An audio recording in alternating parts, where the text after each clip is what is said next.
Hello, everybody. How are we all? I am extraordinarily well. Apologies, I've got my fucking my earphone wire tangled. Professional. Leftist tech start, as you leftist tech mean to go on. How are we all? Let's move over there slightly.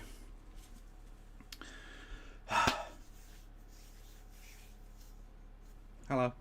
We're going to be on with No Justice in just a second. Which is good. Because she's better at this than me. So, you know. But if you wanted to, you can help out with my being alive, my existing. If you wanted to. In the form of bits and subs and subscriptions and super chats and all of that shit. These are things you are allowed to do, both legally and morally. Apply visual effects. No, fuck that noise. Sorry, I don't know why does technology decide to tell me things in the middle of a thing. I don't know why. No, that's not right. There we go. Right. Yes. So yeah, we're going to be watching Question Time in about an hour when it's, you know, goes live. Not that it's live, you know, it's recorded, but the broadcast goes up on the iPlayer. And Twitter is really shit. Oh my god, I'll try that again. Hey, it sent it that time. Brilliant, thanks. I'm glad the guy who runs this website also has access to the entirety of the US federal government. That can't end badly, can it? Death to America.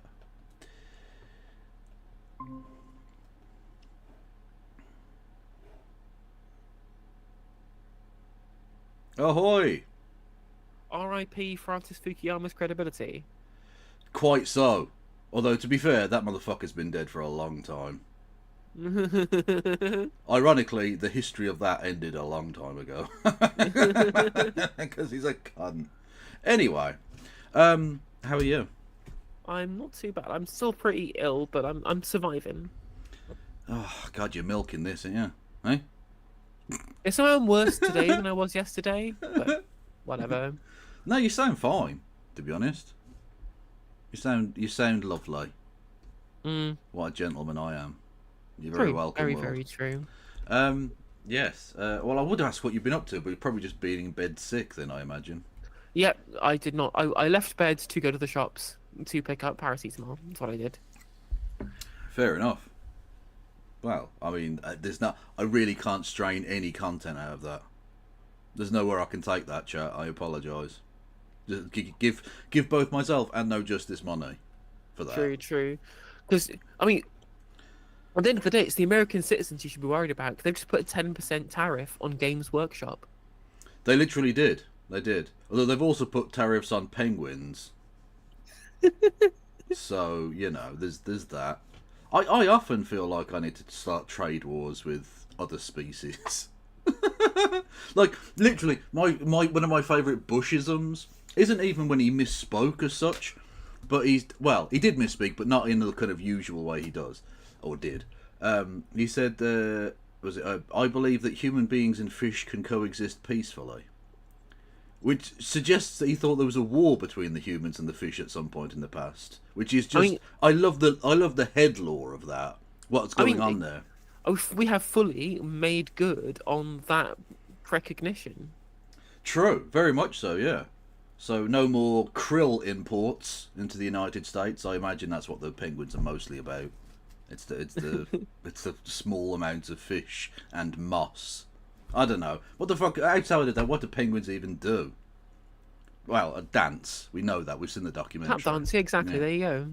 Yeah. That famous documentary. Yeah, yeah, absolutely. Well, they wouldn't let it in the cinema if it wasn't true. Exactly. You know what I mean? Jesus Christ. God. Okay, so I mean, we can talk obviously about Keir Starmer being a Maltoid. Whoa! He's played a blinder though, Kev. He's such a blinder. Honestly, this government are so fucking shit.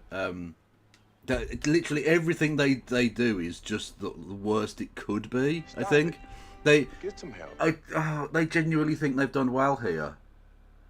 And they'll deserve to get double-digit MPs next time. The fucking useless wankers. I mean, literally, at the point where we're saying we want to do more welfare cuts and more tax cuts for American tech billionaires to maintain being cuts to Trump, I'm like, this man is just Nigel Farage. Basically, yes. He's just Farage. Like, no, he's Yeah. not a Tory in a red tie. He's Reform UK in a red tie. Yeah, basically. Pretty fucking much. Yeah, so, I mean, we can get onto that in a bit more detail. But I feel like on our shows, we don't hate the police nearly as much as we should. Now, don't get me wrong. No. We do dislike the police, but we don't talk about it all that much. Right? We tend to focus on other parts of the political, industrial establishment. Mm-hmm. But a couple of stories popped up to me in the last couple of days, and literally within the last 2 days, both of these stories. And I just felt like they needed to be aired. I don't want them to fall through the cracks. In all of the Trump hubbub, I don't want us to lose sight of the fact that the police are fucking scum. And so They do be bad. I bring to you two somewhat similar stories, but I feel they both are worthy of reportage. Some people will say that the police, they do good work because they, do, wellness checks and things like that on people, right? Except, of course, when the people who do the wellness checks are sexual predators who use that as an opportunity to sexually abuse people, which is the case in this instance. A woman was groomed by a predatory police officer and has received an apology from the Met Police. Now, I'll stop there. You might say to yourself, dear chat, bad apple. It's just a bad apple, right? Just one individual officer. You can't blame all the police and say that they're institutionally evil and pro-sexual assault. Except I'll read on the rest of the sentence. Received an apology from the Metropolitan Police after the force blamed her and spread false information about her mental health instead of investigating him. Brilliant. Incredible. I say incredible like this isn't like the most obvious thing in the world. Yeah, that's a thing that happens, isn't it?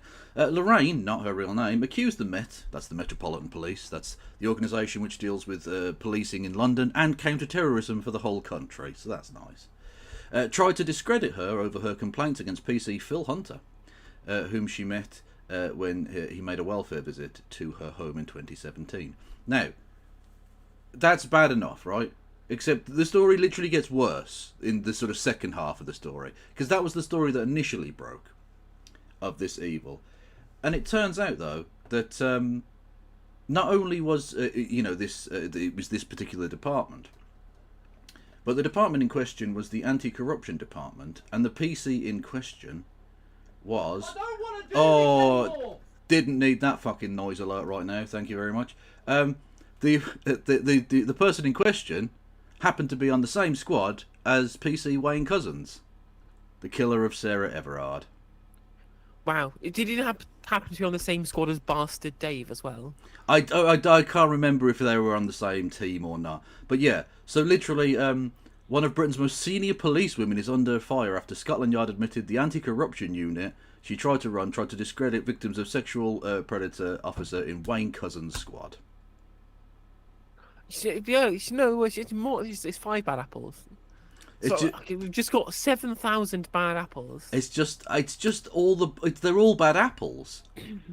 How do you begin to reform that? I don't think you can. I think you literally need to just destroy it and start again with something way less evil. Yep, I mean, with a totally different culture. It's a culture problem, isn't it? Yeah, because again, an individual can do individual bad things, but there are supposed to be safeguarding mechanisms in place to make sure that that person is dealt with. Because again, evil people can do evil things. But the safeguarding mechanisms seem to make the situation infinitely worse rather than actually better, and protect the evildoer against the citizen. Almost like they're a kind of sexual abuse mafia. Literally. Yeah. So I just wanted to bring that to everybody as a little happy story at the start. You know, keep it light, Kev. You know. as a little kind of... I don't want these stories to fall through the cracks. Because, again, the reason this is coming out right now, and again, this is, again, another element of the evil that isn't even part of the story, technically. The reason the police are doing this right now, revealing this information now, is because they realise it's going to get buried in the avalanche of tariff stories. It's a good time to bury bad news. It's a thing that the British are very good at, because they're evil bastards. Anyway, on Monday, once everyone's forgotten about the tariffs, they'll start talking about trans people again. I imagine so. They do need to distract the proles with something, yeah. Lest they gain class consciousness. Anyway, so I just wanted to bring that to everybody. And, Jesus Christ. by comparison, tariff stories and economic woes don't seem so bad. No, it takes the edge off, doesn't it? Yeah, yeah. Anyway, Keir Starmer's a knob end. I mean, he's a traitor. He's Yeah. literally a traitor. He literally is. Shall we get... should we watch some of his weird little speech? Go on, then. Yeah. Actually, I don't have that queued up. I was too busy fuming about the fucking police. Yes, so he launched the Labour Party's local election campaign thing today, and honestly, he's just a fucking melter. I genuinely don't even know how else to fucking describe him. When I made this point this afternoon, which was that at the time when there's geopolitical uncertainty, the old world is dying and the new world is being born, you know? This is the one time we need someone who's a genuinely strong and charismatic leader who can carry the public with them into whatever the new world is bringing. And we have a fucking empty suit with brill-creamed hair. Yeah. Doesn't know how to speak properly. Yeah. Oh, there's also a separate thing. I haven't seen this one. Keir Starmer's response to EU tariffs from the official Number 10 account. Okay. We can watch that. That's completely new to me. Go for him. Okay. Me too. Okay, I wonder what fucking weird briefcase nonsense this is. Here we go. Is it literally at the long table in Number 10 Downing Street, where they have full cabinet meetings. And I don't know who these two other people are. Does it say? No. Okay. Well, they're two fucking dickheads. Oh, hang on. That one's Dame Emma Walmsley, DBE, GlaxoSmithKline. Good. Okay, so, I mean, really bringing out the socialisms. I presume the other one's from Evil Inc. or Satan Corp. I don't know. Thank you for joining me in Downing Street today. Last night, the President of the United States acted for his country, and that is his mandate. You are a fucking loser. Literally. I mean, at least even Justin Trudeau, somebody who's just, again, never said boo to a goose before, said, Donald Trump, this is dumb. You are dumb. Stop being dumb. True, but And Keir Starmer goes, well, he was delivering on his mandate and governing for his country. true, but Justin Trudeau's got that black half of him. That's like that's where I think the attitude comes from. Like he's got some spirit about him, you know. The occasionally black former Prime Minister of Canada. Anyway, yeah. So literally, in the first sentence, you lick his boot. This doesn't fill me with confidence that he's going to stand up for British interests in this speech. If I'm honest. No, he's an Atlanticist. That's all he is. That's all he believes in. You know. Yeah. Like it's just I'm so angry. I'm just so fucking angry. I shouldn't be because it was obvious it was going to happen. I think I'm just sort of laughing my way through it, thinking, "Fuck it! I reckon a meteorite might fucking save us." Yeah. Sweet relief, you know. Bring on the fucking bird flu. Let's have it. Today, I will act in Britain's interests with mine. I understand how important this is for your businesses, as it is for the British people. So we move now to the next stage of our plan. Decisions we take in coming days and weeks will be guided only by... The fact that he's reading this from a script makes it look a little bit like a hostage video. like Oh, yeah, I am safe and well and being treated fairly and given appropriate nutrition. Like, Although if I was like the videos that they film in Four Lions. yeah, yeah. Hey up, you unbelieving kafar bastards! I'm turning into baked beans. Aye, we're gonna take trade and bigger it. Aye, A proper replica, man, innit? rubbing your rapids. Our national interest, in the interests of our economy. It's still, oh god, the brilliant one. He goes on about, oh, you invaded this country, and then he goes, flipping idiots. Your Western imperialist culture. All flipping idiots, man. In the interests of businesses around this table. In the interest of putting money in the pockets of working people. Okay, why didn't you invite any fucking working people then? You want to serve British interests, and you've brought business leaders to the table. Yeah, fucking GSK. Literally shows me exactly who you are. Nothing else will guide me. That is my focus. And clearly there will be an economic impact from the decisions that the US has taken. Can I just say, it is an incredible mood that there's a literal ticking, a very loud ticking clock in the room with you, Keir. Like, why not just have someone dressed as Death stood behind you? Just make it more obvious that you're a lame duck loser. Want to have you literally on a saline drip in a hospital bed? It's the telltale heart belonging to Keir Starmer's dead reputation. Yeah. Both here and globally. But I want to be crystal clear. We are prepared. Indeed, one of the great strengths of this nation is our ability to keep a cool head. I said There was a brief moment where there was some fuel shortage and we ran out of toilet paper instantly. I don't know I don't know that you've got a good handle on the cool, calm collectedness of the British public. And then the immediate response from the government was to slash taxes by billions of pounds and crash the pension funds. Yeah, yeah. Like, literally, toilet paper was being sold for like £50 a roll on fucking on Amazon. You lunatic. Anyway, never mind. I said that in my first speech as Prime Minister, and that is how I govern. That is how we have planned, and that is exactly what is required today. Nobody wins in a trade war. That is not in our national interest. So we're just going to roll over and die instead of fighting? Because that's not losing somehow.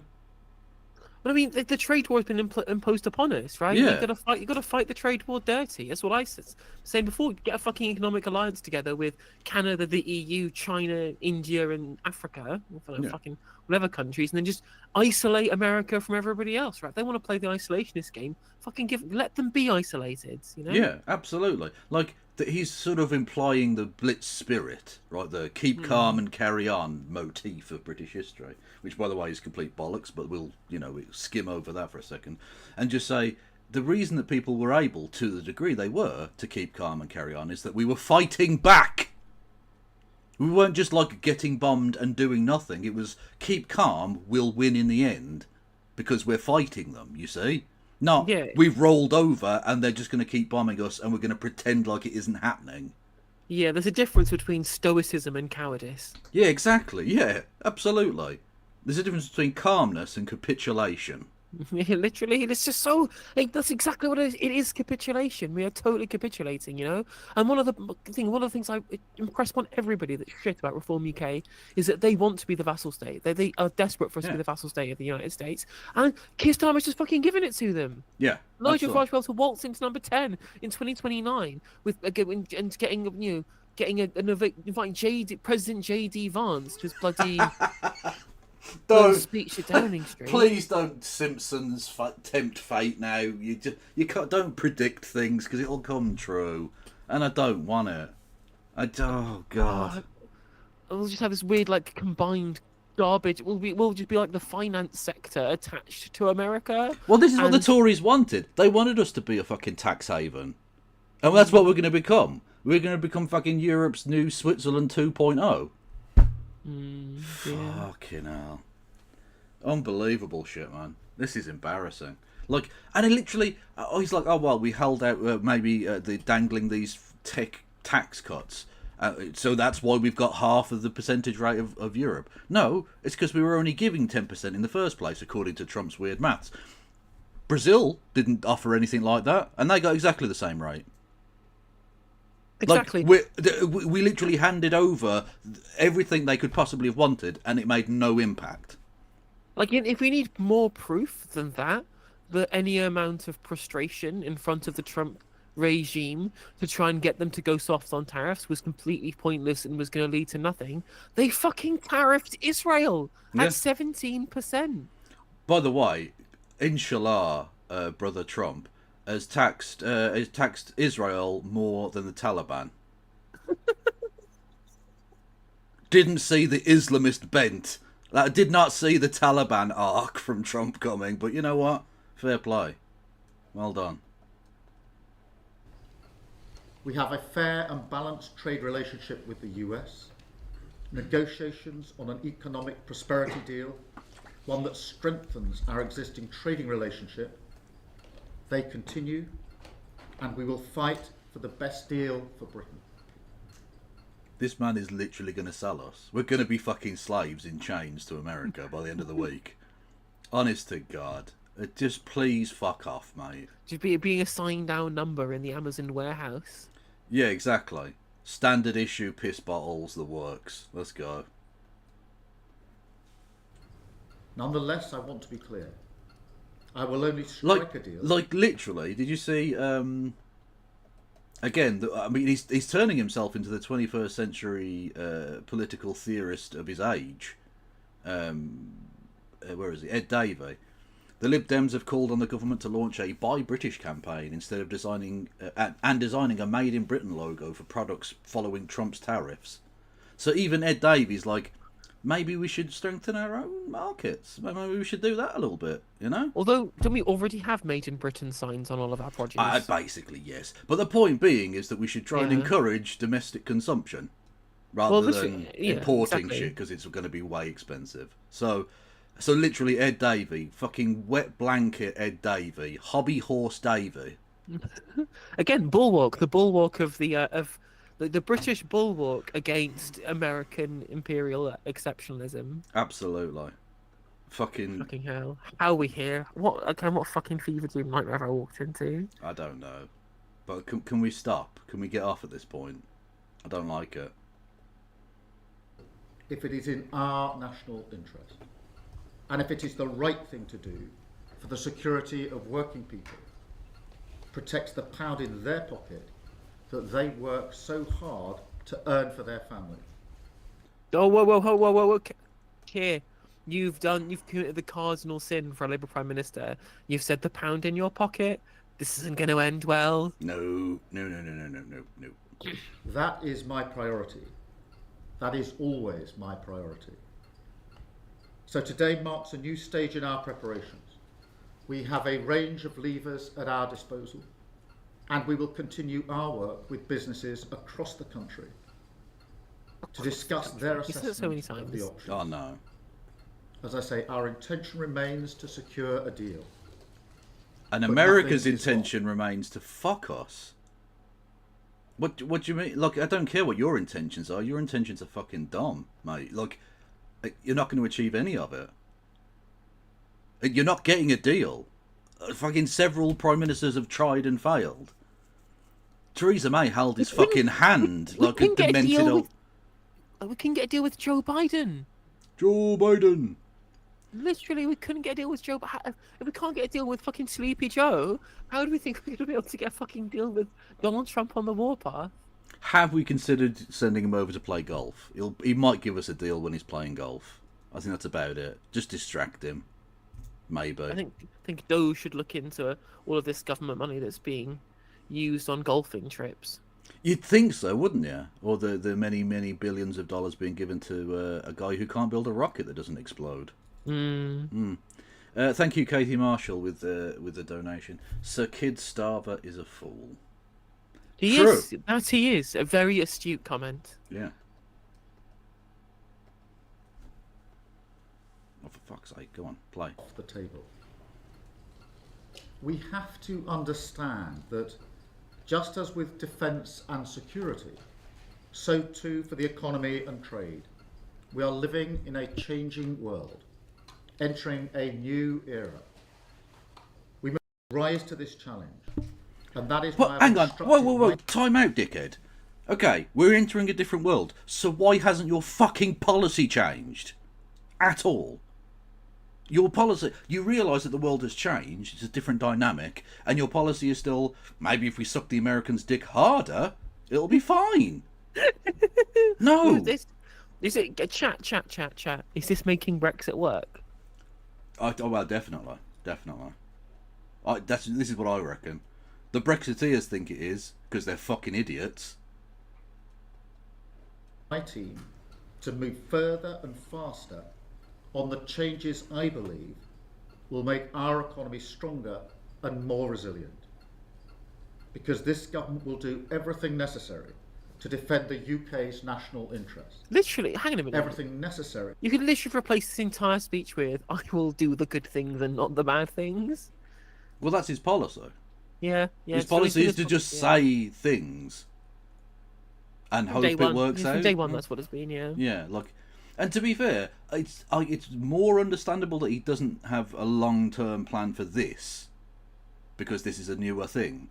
But the fact that he doesn't have a long-term plan for anything shows rather what a fucking political lightweight he is, and always has been. To provide the foundation of security. Fix the foundation. To get on with their lives. That is how we have acted and how we will continue to act, with pragmatism, cool and calm heads, focused. Yeah, that's right. When all else fails, just carry on doing the same bullshit, adults in the room, sensibles approach, and Donald Trump will literally jizz on us. It's literally just like, we will just do the same thing but more sensibly. Like, literally, he's the fucking First World War general, isn't he? What we'll do is we'll climb out of our trench and walk slowly into machine gun fire for the 100th time. It'll definitely work this time, lads! Fucking hell. So true. Oh, he's a fucking embarrassment. Honestly, he really is. On our national security. That's it. That's all he had to say. Well, fuck me sideways. What a fucking waste, man. He is it's fucking a giant fucking waste of space. I hate him. I hate him so much. I can't believe I have to deal with this man for fucking 4 more years. Unbelievable. Oh, he's such a fucking waste, man. Oil like a baby Here's someone's message to people smugglers. What, directly? Happy birthday, you big chungus. Sorry. I think I saw you venting in Dover. You and Mo Lester Like sneaking in. But don't worry, we've got the rubber dinghy sniffing dog, so it's fine. I know it's never gonna stop being fucking hilarious. Yeah. It's literally never ever gonna stop being funny. He's a genius, the lad. Oil like a baby otter. Anyway, thank you, Katie Marshall, with 5 gifties on the YouTubes. Much love. Oh, and thank you, J-Beck. I missed that one. 50 wants you in with me. Seek assistance medically. Can Helena run as an MP? I assume so. I can run as one. Yeah. Should I? Is there not another question altogether? Well, I mean, look, Jack Mellor's going to become Prime Minister, so... That is true. Sorry. That's the true. Jack Mellor. The Jack Mellor. Going to become Prime Minister. Anyway, yeah, they launched their election... petition to change it, rather than calling MPs something MP, you just have to call them the name. Right? Yeah. The Bambos Charalambos. Bambos, he is true. He is the Bambos Charalambos. To be fair, that is true. I can't imagine there are many others. Certainly not in Britain. Yeah.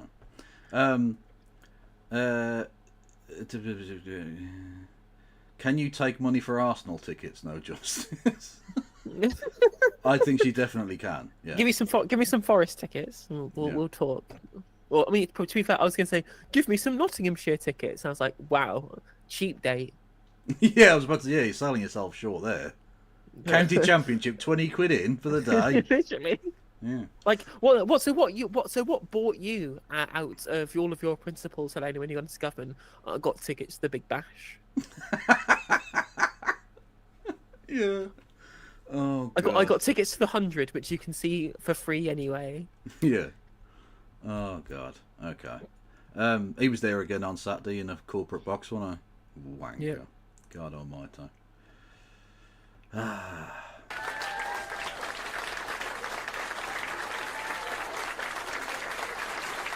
Oh wow, they pulled Bez out. Bez has got an earring. Oh, good to see her. Love it.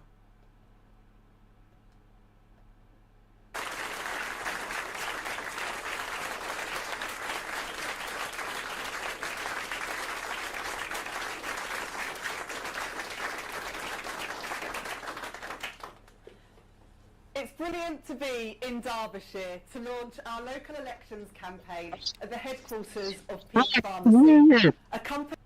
You what, sorry? Sorry, I just saying nonsense into my microphone very, very loudly because of the audio quality of Eddie Reeves. Oh, okay, I'm with you. Yeah, I was about to say the only thing leftist about Labour is their audio. That does so much to support patients across our country. In 4 weeks' time, I love how polls Eddie Reeves is open just for as the boring May as Rachel. Yeah, they're both pretty fucking soulless. local elections. Whilst Labour won power nationally 9 months ago, these elections talk are the mainly same as taking well. place in Conservative heartlands. Well, because they're from the same factory, aren't they? Where voters will go to the They've got the polls. same settings. 19 are run by the Conservatives. And just look at their record. High streets failing, streets blighted by antisocial behaviour. Look, I know it's not necessarily the current council's fault necessarily, but, well, at least to a degree. But what I will say is that being from a place that has had a Labour council for most of the last 50 years, and a Labour government doing nothing to help us, and literally thousands of tons of rubbish piling up in the streets, I don't know that you want to push the Labour good governance locally bit. Do you know what I mean? It's not really washing right now, lads. Just saying. And council Like, tax it's on so average infuriating. Keir Starmer said, "Oh, we'll do everything we can to resolve the problem in Birmingham," and then I thought, well, that needs an asterisk, except give any money to actually solve the problem whatsoever. Thanks. Do you have independents to vote for around your way for local elections? I think there's a Green candidate, so I'm gonna vote for them. But that's like, it doesn't really matter. The Labour Party guy's gonna get in. They don't really matter. That's true. That's Well, true. actually, that's not. On a local level, a couple hundred votes here and there can make a difference. So nothing's guaranteed, but I would imagine the Labour Party will win here. For sure. I mean, we've got a big independent standing in our area, the ones who did the whole televised renouncing of Labour. So I think they've got a pretty good shot of winning. Like, I usually would vote Green, but I'm going to vote for the independents this time around. Yeah, that's fair enough. Yeah. £100 higher per household than Labour-run councils. And look at Derbyshire, Lancashire and Northumberland, the three councils across England with the most potholes. They all have one thing in common. They are all Conservative-run. These communities have been let down. But is it any surprise when you consider what the Conservatives did to our country nationally? They presided over 14 years of chaos and decline. Honestly, if you close A your cost of eyes, living this crisis could that just left be Rachel working Reeves. people worse Literally. off. Immigration soaring to record highs. Our economy on the floor and the NHS left at breaking point. On their watch, Oh, life the became Matrix. less secure. It's glitching. Instead of accepting this, I love how the British miserable all of the public people in the voted background last July look. to change the Well, they country. should be miserable. Like, being a Labour Party supporter in any capacity right now, you should be very ashamed of yourself. If you are literally selling your soul to be the background fluff for fucking Ellie Reeves. Honestly, I genuinely think you need a wellness check. There's something an wrong with you. intervention. Yeah. And the Labour Party answered their call. Since then, we have begun work to secure our future. NHS waiting lists down, the national minimum wage up, breakfast clubs being rolled out. And on the 1st of May, the public has a chance to vote for change in their community, to elect Labour representatives who will work with our Labour government to help deliver change and security, raising living standards, getting police back on the streets, getting on with fixing the scourge of potholes. Because at the end of the day, that's the difference between Labour and the Conservatives. We strive Potholes. to serve our You're a good communities speaker. whilst they seek Love. to be served. We put the interests of working people first, whilst they Genuinely, put can we themselves skip first. this bitch? Like, Yeah. I don't want to be like, we should care what she has to say, but I fucking don't. No, not in the slightest. Just Rachel Bleach. fucking Christ Almighty. She's still going. Oh, do we want to listen to Bez? Let's go. Best time. Maracas, let's go. out. Woo! You're twisting me melon, man. Woo! Thank you. It's fantastic to be here and to be looking out at a room full of local leaders, MPs and members. Every one of you dedicated to serving the communities that you represent. 9 months ago, the Conservatives were given the marching orders by the British public, who saw right through them, saw their legacy for what it is: shattered council finances, potholed streets, public No, services see, brought to their knees. I know what you mean when you say you thought they were UKIP because there's like the Union Jack stuff in the background, but I understand why they do that, chat. Like, it's, you know, it is still Britain. Free real estate. Yeah. Although, oh my god, did you see the backdrop for the Tory thing the other day? No. Oh, I don't know quite what they thought they were doing, but it looks like they're standing in front of a mattress. It genuinely looks like the leader of the His Majesty's Loyal Opposition is giving a speech in front of a mattress. She is a mattress, isn't it? And like, in case you think, well, maybe front on it looks okay. Nah, that's a fucking mattress. It's just, honestly, it's so funny to me. I mean, maybe they just don't have any money left. Maybe Maybe. all of the donors have all jumped ship to the Labour Party and Reform UK. Maybe, yeah. They did. She did say to the workers at the CCHQ, "If you don't like it, you can fuck off." Clearly, their design team fucked off.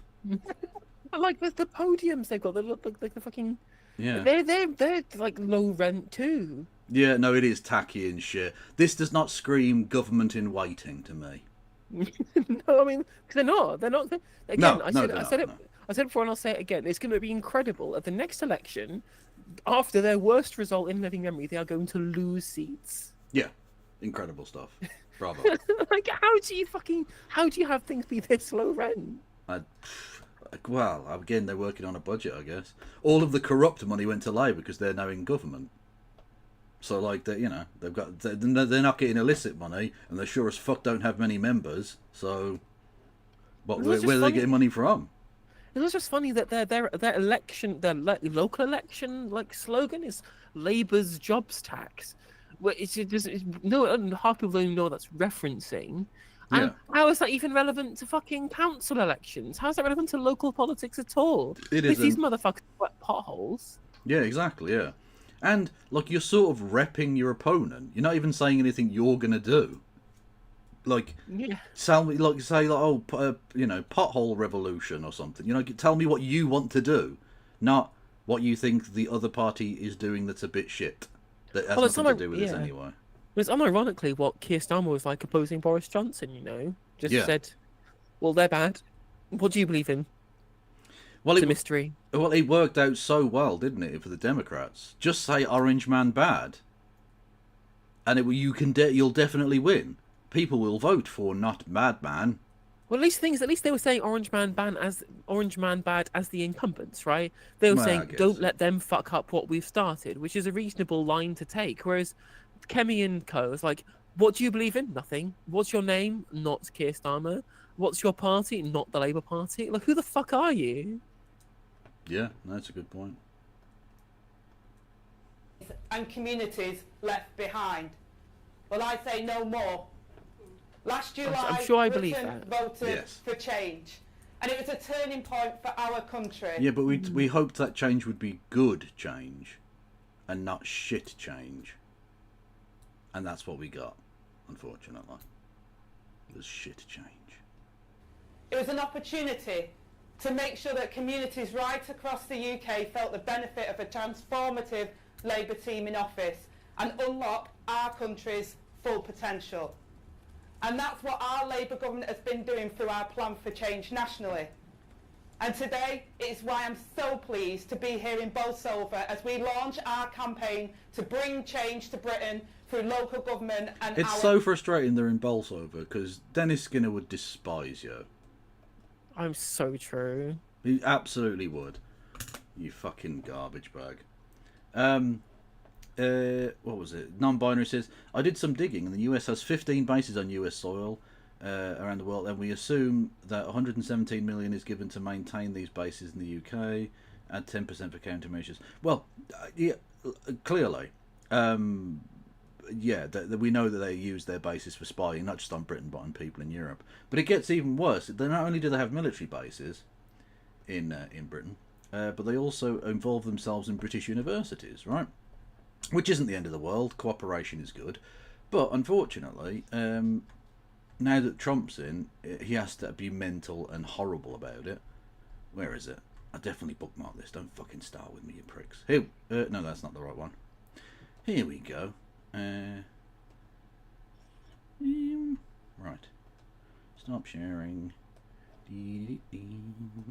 Well, speaking of American, go for it. So reporting, yeah, the UK universities receiving US funding are being asked by Donald Trump's administration to confirm their projects don't involve DEI. What kind of DEI though? Like, that's the thing. What do they mean by this? Because remember when they were looking through the documents, the Doge was saying we're cancelling all of these. They're banning like transport projects because they had the word trans in it. Well, anything involving transatlantic, straight out the window. Which is probably all of them, because what else would you call it? You know. So speaking of American military bases, did you see that Donald Trump is putting a tariff specifically on Diego Garcia? Oh, for fuck's sake! Literally, it was like British Indian Ocean territory. Amazing. And I'm like, yeah, now post Chagos deal, our only territory there is the Diego Garcia military base, and they've just put a 10% tariff on it. Just for that, and that's their own military base. It's an American military base in Diego Garcia. Yeah, amazing. So along that and the penguin tax, it's going super well. This was really well thought out. It's not like it's fucking him. So you've got a brain-addled Trump, fucking methamphetamine up Elon Musk and his 20-year-old fucking army of 4chan trolls coming up with public policy. This is obviously where it ends up. Just nonsense. Just fucking gibberish. In ChatGPT. Svalbard. That definitely needs to get fucking done. What? It's got more fucking polar bears than people. The Seed Vault's not going to be buying any American product anytime soon. Fucking man. There were places on there I'd literally never heard of. Law or something, and it's like a fucking tiny little island about 1,000 miles from the coast of New Zealand as a protectorate. It's got a population of 1,200 people. Why you don't sell anything to them, and they don't sell anything to you? They've put tariffs on coffee imports. America doesn't grow coffee. What are you protecting there? Amazing. Honestly, fucking super brain genius. I'm looking forward to the cheaper eggs. I'm sure that'll come anytime soon. Anytime now. Mayors. As I met people in towns and cities across the country, the yearning for change has been clear for all too long. So much important work has begun. We know cleaning up the Tories' mess will take time, and it'll be hard graft. We need the determination to deliver it, and it has to be fought for. That is why we need great Labour mayors, leaders and councillors delivering the change across our great towns, cities and counties, so that we can transform the lives of people at a local level. And we all know what a difference Labour in power in the town halls and civic centres can make. From putting buses back into public control, to turbocharging house building and she delivering stopped growth herself that there. transforms the lives. Well, She stopped herself where she said public control and not public ownership because it's all franchise models. yeah. Publix is not publicly owned. It is publicly run, though. Yeah. It's such a shame because Angela Rayner, I think in her heart of hearts, is a good person who Yes, wants I agree. good things, but has sold her soul very cheaply. Yeah. So purpose of a system is what it does. Like, Yeah, yeah, you're still going to vote for the impoverishment of the disabled. You still voted to keep the 2-child cap in place. Like, what are you for? We Yeah. elected you to not be this, That's the thing, right? Is that she's in an elected position. She can't be gotten rid of by the current leadership. If she wanted to be progressive, she could be doing it, and that would be fulfilling the mandate of the people who voted for her. Like I did. I voted for Angela Rayner to be deputy leader. yeah. And for that trust to be thrown back in my face as she gets subsumed into the Politburo, no, I'm sorry. Unforgivable. Also, yes, the Bowlsover is a real place. Please be sensible and grown adults in the chat. Okay? Or I'll have to bring out Tory MP Lewis Cocking.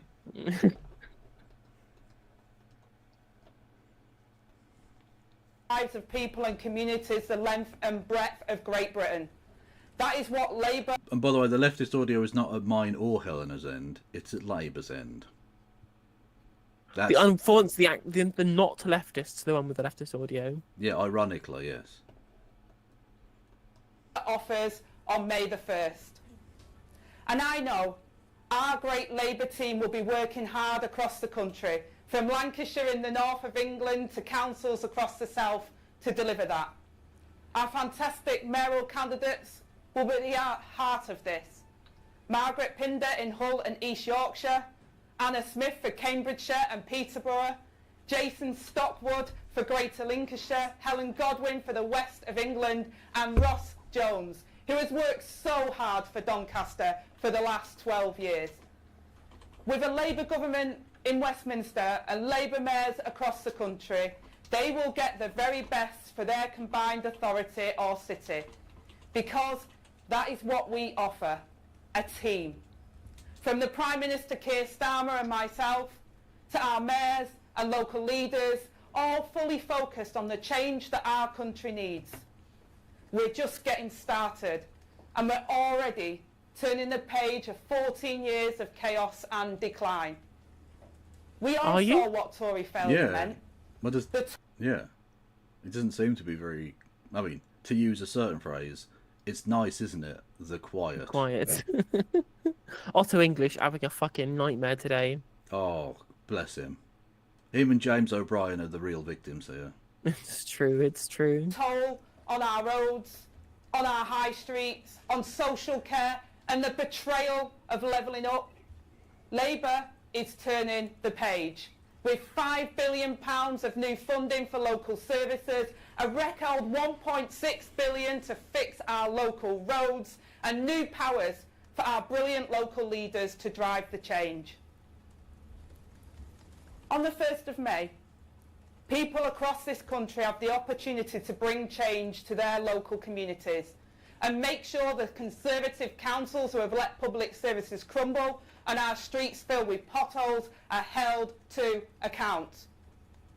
By electing Labour councillors and Labour mayors, we can work together to make sure that our plan for change is delivered right across the country with local people at its heart.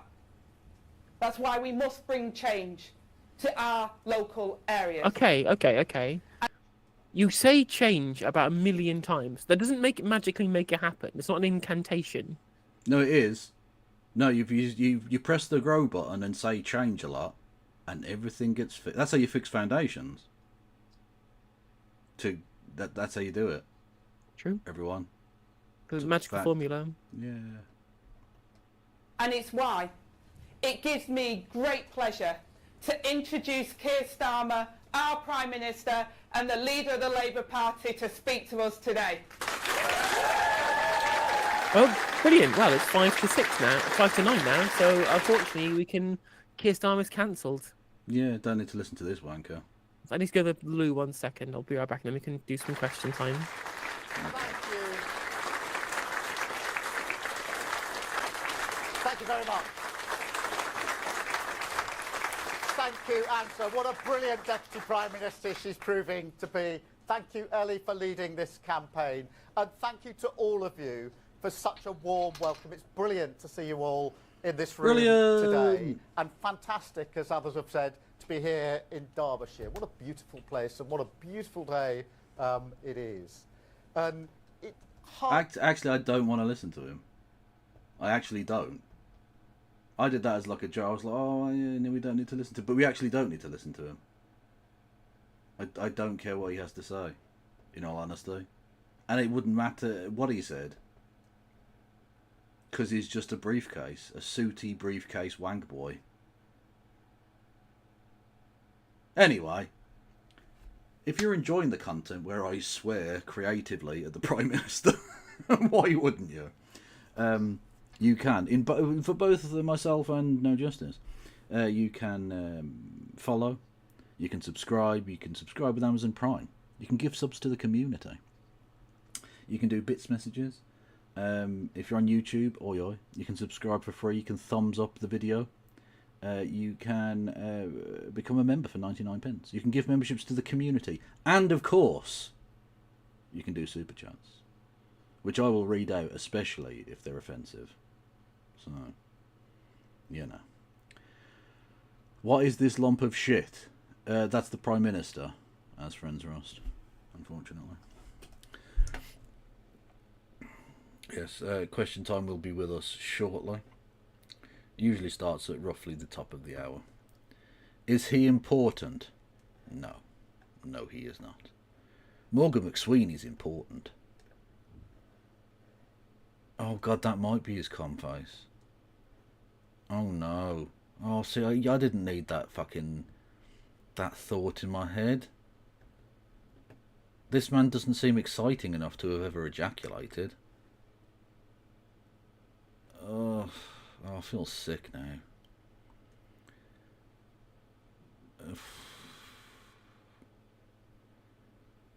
Kev will finger the corpse of British self-respect if you subscribe. I will, because it's dead. It's extraordinarily dead. To be fair, it probably died a while back, but like it's definitely dead now. Like even in the Schrodinger's cat scenario of British self-respect being in a box, we know it's dead. There's no paradox here. There's no like, oh maybe it is, maybe no. It's dead. I don't want to do this anymore. Fucking, I genuinely am gonna have to change that fucking noise, man. It's a When we listen, killer. just realised when we were listening to Angela Rayner there, she kept she pronounces mayor with a single syllable. Mayor. A mayor. And I'm like, yeah, it's true. We are having a right Labour mayor, aren't we? Ooh. Thank you, Katie. With you know what? Please say something funny, Kev. That's a big insult. Thank you. I appreciate that. Yeah. Do we actually want to listen to what Keir Starmer has to say? I literally could give 0 shits. Yeah. Like I said that as a joke. It was like ha ha ha, and then he started talking. I was like, I actually don't want to hear him. Nope. I'm sick of him. He's a fucking arsehole. Hate him. Oh God, Chris Bryant's on.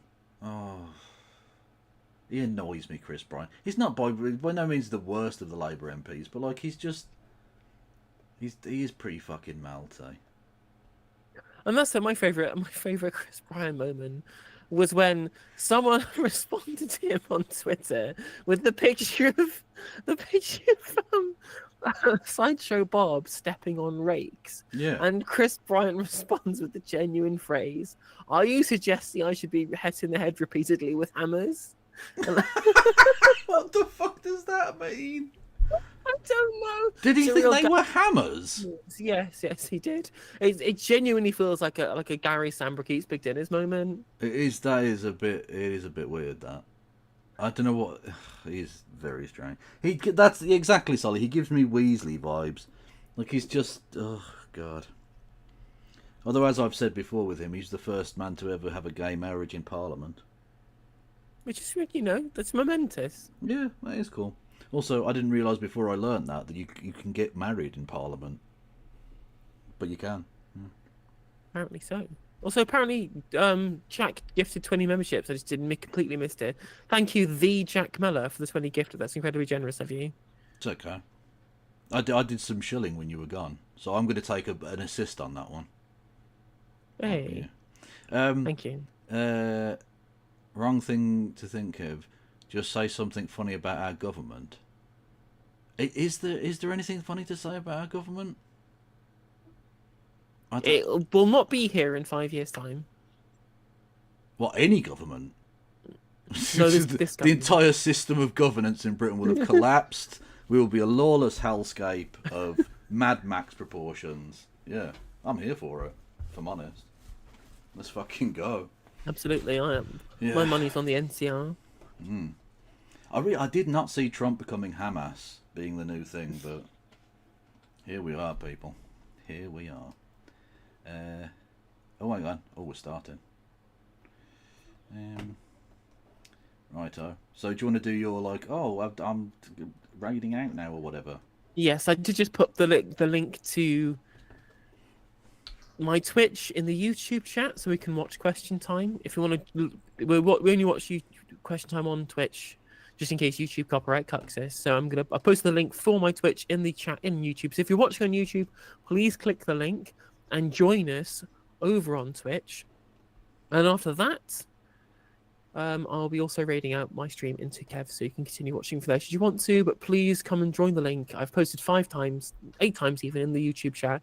There's 201 of you. Please make sure you click the link and jump over to Twitch so we can have as many people watching on the Twitch arenas for Question Time. True. Should be a good one. The last one before the Easter break, and with Trump and all of that shit, it should be fun. And there's a trade union leader. And it's coming from Wales as well. Yeah. Oh, where Labour don't quite suck as much as everywhere else.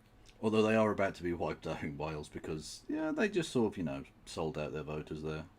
Yeah, Reform UK really battered down the hatches there. Well, they came very close. I mean, there's a town very close to my heart called Llanelli, which is a place so Welsh it's got 4 L's in it. In two sets of 2. And it's narrowly. Reform missed out by like fucking 500 votes or whatever it was. It was very close. And they'll almost certainly win that at the next election, I imagine. Unless they implode because of, Nigel Farage and his twatty leadership. Who knows? There's still a long way to go. I can't see Reform getting to this, like, they're going to win 250 seats. I can't see that. I mean, it depends if we're still using the same electoral system at that point, Like, they don't have the party structure. They'll get a lot of raw vote, but turning that efficiently into seats is not what they're good at. I agree, I agree. Thank you for the 5 gifted on Twitch as well, Jack. Appreciate the support. Anyway, I'm reading out with YouTube now. Click the link or forever hold your peace. Click the link in the thing. Do it now. Okay, see you in a bit. Bye. Yes, a trade union leader on following the week where there was Gary Stevenson. Question Time has gone woke. It's true. We have question woke. Question woke. DEI time. DEI time. Question DEI. Nice.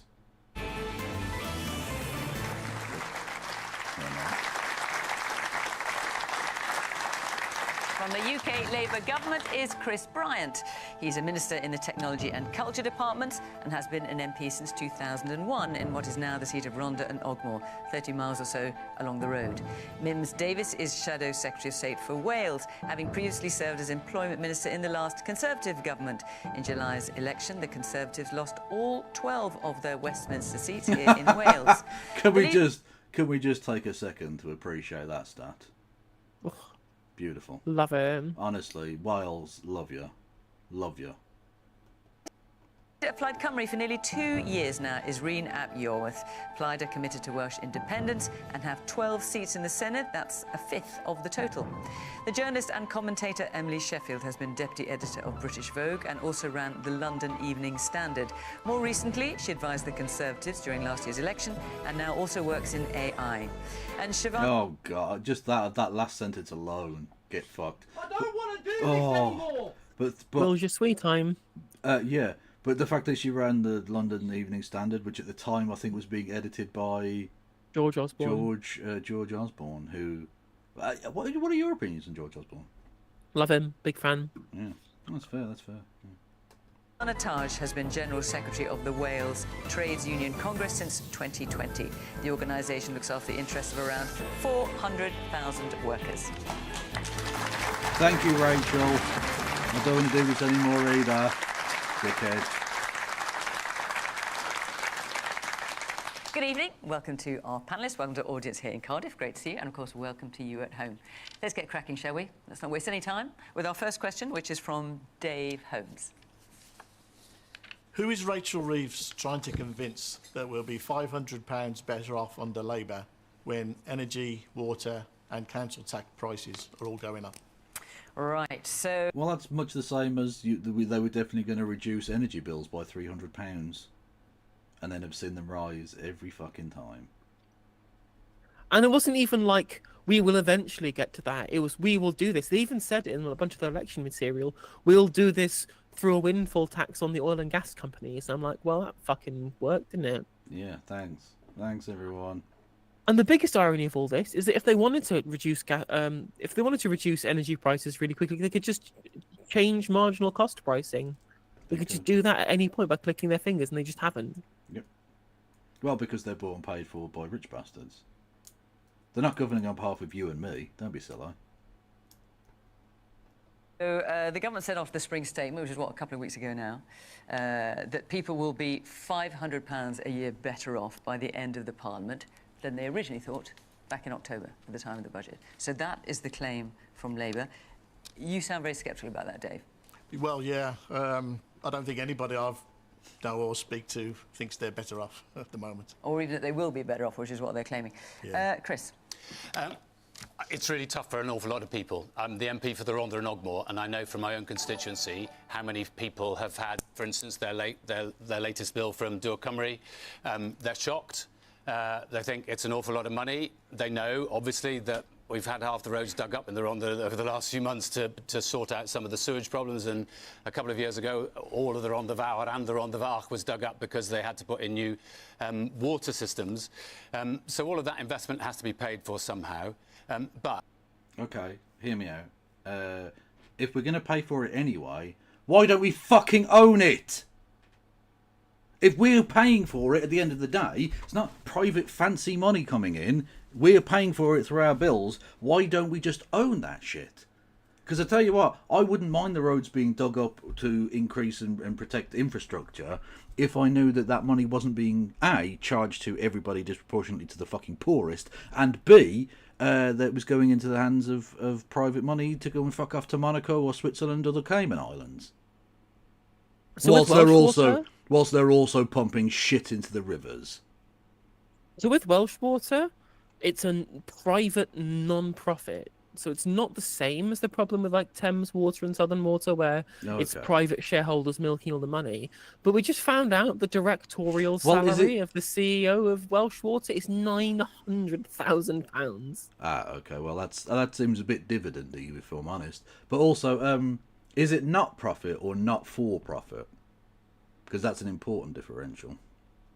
Not for profit. Ah, okay. So there are slightly looser rules about what needs to be done with that money? Because non-profit, they're very strict. Like, you can't make a fucking profit. That you have to reinvest. Whereas not-for-profit is a bit looser, and they can do other things with it. Anyway, there is a difference. But at the end of the day, your point originally still is salient, which is that the bills are going up for everybody. This disproportionately affects in terms of the amount of your overall outgoings that it's going to impact the poorest, because it's essentially a poll tax on everybody if bills go up. And whereas if it were paid for by general taxation, it would mostly fall on the wealthier. Yep. An awful lot of people are really struggling financially. It's tough. And there are some good things. I'm really glad that we were able to increase the minimum wage and the national the minimum wage for people across the country. That's 150,000 people in Wales with a bit of a pay rise.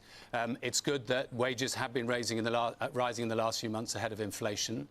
But we need to make sure that government and all the bills that you get are really delivering value for people.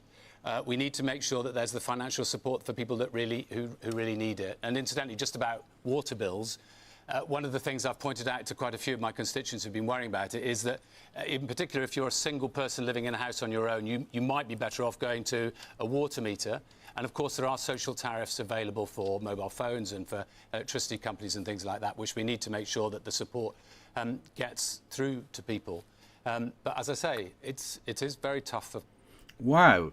I wonder why you're hemorrhaging support, Labour Party. I wonder what isn't cutting through with the people who are being crushed by increasing bills that you promised to reduce. With the, maybe just go on a water meter, you dickheads.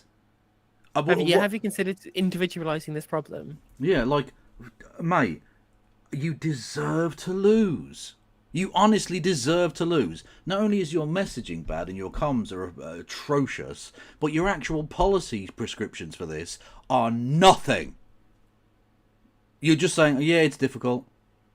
It's not difficult for you, is it, you cunt? On 100 fucking grand a week, 100 grand a week, 100 grand a year, plus whatever you've been squirreling away over the fucking years, you're fine.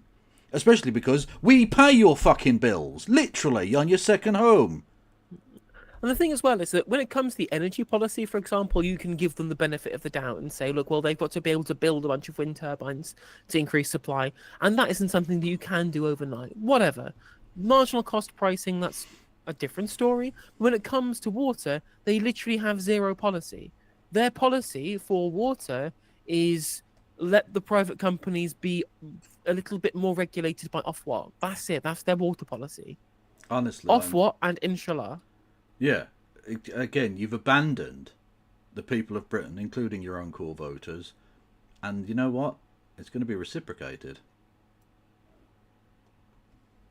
Individual families. We need to get the economy on the road again.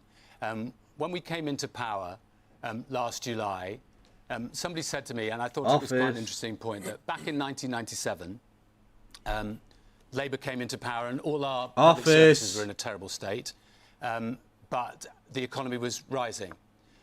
In 2010, when we left office and the Tories came in, the economy was struggling because of the international shocks, but our public services were in a really good state. And last year, when we came to power, both the economy was in a really bad state and our public services were in a really bad state. And those are the two things that we've got to fix. Mims. Okay, if that was the case, you shouldn't have promised things that you knew you couldn't deliver then.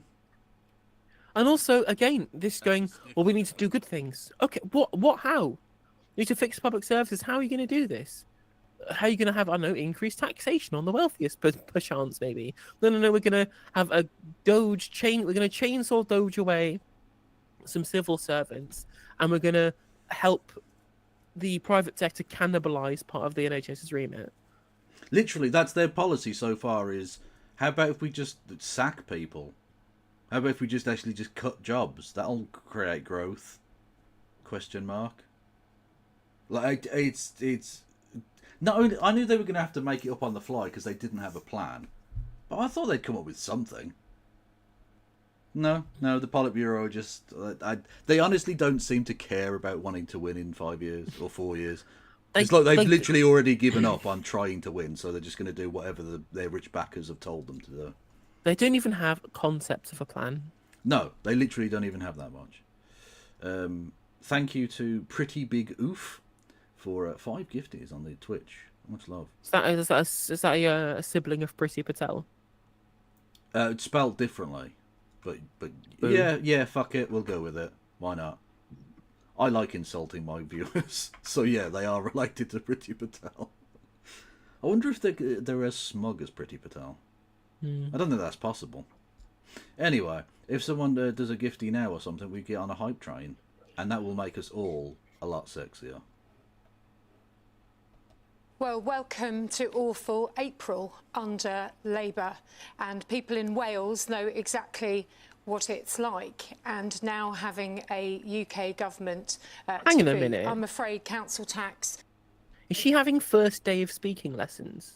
She does appear to be mastering a new language. Or possibly she's just fitted into an alien suit, a human suit, and the alien lizard inside is not quite mastered it. You needed to practice a bit first, didn't you? That was the problem. Oh, well, we do have a plan. There are concepts of a plan coming from the Labour Growth Group of Chris Curtis fame, definitely not parachuted bellend from opinion. Building state capacity for economic growth, make every pound count, end the culture of groupthink, support ministers to lead, hire the best and brightest, end the merry-go-round of poor performance, scale up technology and automation, be a better buyer. These aren't policies. Rationalise the public body landscape. Hold the permanent civil service accountable. Honest to God, I thought at some point, like you were reading out the bullet points, and then you were going to get to some detail. No, those aren't policies. Do good thing. Do other good thing. Don't do bad thing. These are not policies. These aren't fucking policies. I'm gonna lose my mind. I think you'll find, Kevin, these are the incredible musings of the high quality candidates. The return of the sausage. The best quality candidates. Yeah. Fuck me sideways. That is. When I said they had no policy, they literally don't have any policy. Not even just they have like a bit of a paucity in something. They literally don't have anything. Be a better buyer. Suck my right bollock. What are you talking about? End the merry-go-round of poor performance. Like, stop being shit. Stop being shit. That's our main policy. Stop. Be better. You're shit. Stop it. Stop being shit. Don't be shit. Just want to go to kids like football coaching session. Just go. Stop sucking. Be better at football. That's my football coaching. Oh, it's that, you know. Are you feeling depressed? Well, don't. Honestly, it's just like, I mean, it honestly reminds me of like Keir Starmer's plan for Ukraine. And they were all the same point that didn't make any sense to begin with. And it was backed up on the idea that America would have a backstop, and Trump literally went, "No, we're not doing a backstop." And they're still doing the play the blinder military fucking coalition of the willing. Like Trump, it didn't already take a massive shit on that idea anyway. Fucking hell. Unbelievable. Thank you, Lord Fruitus, for gifting a sub. We're on a hype train. If we get to the next level of the hype train, I will finger Britain's self-respect, which died a long, long time ago. Thank you, Over the Story, for Biddy Bits. Thank you, Madcap, for bits. And thank you, Phil Decker, for bits. Lots of bits. Hang on a minute. I genuinely think the most fucking vapid and meaningless of all of these is rationalise the public body landscape. What does that even mean? What does this mean? Rationalise the public body landscape? Does that mean what? Shaving your pubes into a question mark? I don't know. I don't know what that means exactly. That's a very strange one. Because I'm not even sure if that is that do good thing or don't do bad thing. I don't even know. It literally doesn't mean anything. Doesn't mean anything. Thank you, James Holmes, for 5 gifted memberships on the YouTube. Doesn't help towards the hype train, but I appreciate you nonetheless, dear friend. Oh, well, yeah, thank you. Is strangling people, gas and electricity up. Of course, business rates. Mims. I actually quite like that as a name. It's short for Miriam, right? I think so, yeah. But, I mean, she's Welsh. and they do have mental names. Which didn't sound very Welsh. It doesn't. Well, she doesn't sound very Welsh. Yeah. Mind you, oh God. I hate it. I hate the fact that you've got so many parachuted wankers. You've got people for Glasgow who sound like the poshest people who have ever been to Glasgow. Cloisters of Eton. Yeah. There's the woman for fucking West Bromwich, who I think literally is the poshest person who's ever been to West Bromwich. I've been to West Bromwich, and it's like, I don't know, hell. It's like literally hell. I mean, when you wander into West Bromwich, you must feel like royalty. Oh, honestly, yeah, no, I make them sound like chimney sweeps. Yeah, just by having a mild Midlands accent, I sound like the fucking Queen or something. Yeah. Well, not the dead one, obviously. And yeah, the person is posh as fuck, and you're just like, you're not from here. What are you fucking doing here? Did you even know where West Bromwich was on a map before you were parachuted in? Donated $10. Prick. Well, everybody's heard about the spunk. Spunk. Apologies, one second. Despunkify. Well, a spunk. Despunkify. Well, don't you know about the spunk? Well, all the pay pigs know to despunkify. Don't do long messages about spunk, chat. For fuck's sake, that went on forever. I'm not going to repeat it because it's polite company, but Lord Freetooth, you're a bad person. Thank you for giving me money. So through the roof in Wales, and of course the growth that is so elusive to Labour has been halved, and the economy is flatlining. And of course inflation was down to 2% on our watch. We were of course seeing the economy going in the right direction after some really tough times.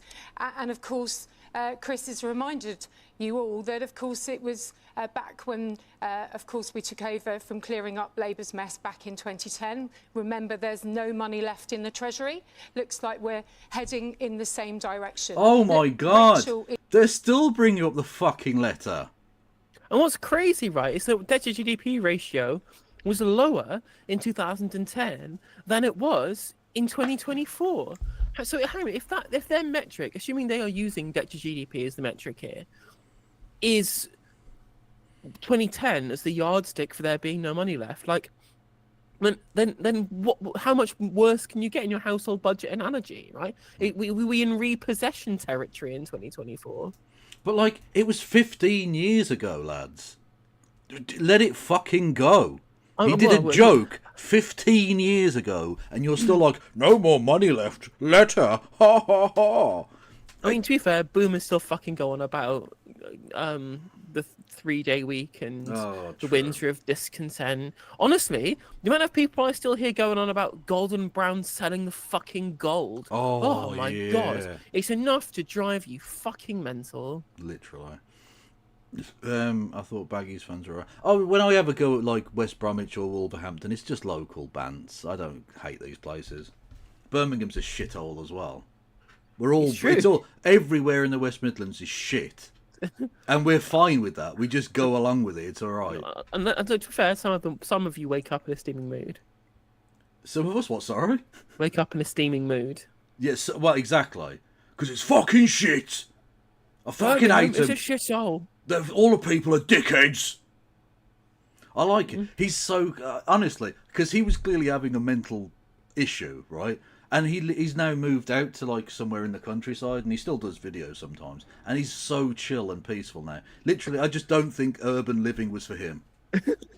He just needed to have some fields around him and chill the fuck out. It's an acquired taste, Birmingham, especially now that we're being run by super rats. Literally, there are now like gigantic rats that are like, because they breed quite quickly, and they've made, let's say, sumptuous feasting material over the last few weeks. And so yeah, our rats are now like Godzilla, fucking just tearing down buildings in downtown. Fucking Gojira is in hot water. She did an awful budget last autumn. These are Labour's choices. We're not far off a year later. We've had pensioners freezing through the winter. We've had, 500,000 of them in Wales finding life really tough. And frankly, Chris, there were some serious non-answers there, and you've got 4 True. more years of this to come after 25 years of this under the Senedd in Cardiff. But you guys were in charge for 14 years. 14 years they were in charge. 14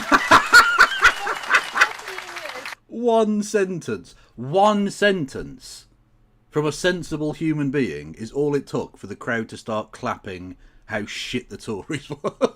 And people won't forget. People will not forget. As I said, like, no matter how hated Labour are, the Tories' approval rating is still, like, way lower. Yeah. It's crazy to think. Absolutely. Thank you, everyone, for the hype train. Honestly, I owe you all lots of head. 14 years, what did we get? We got the economic shocks.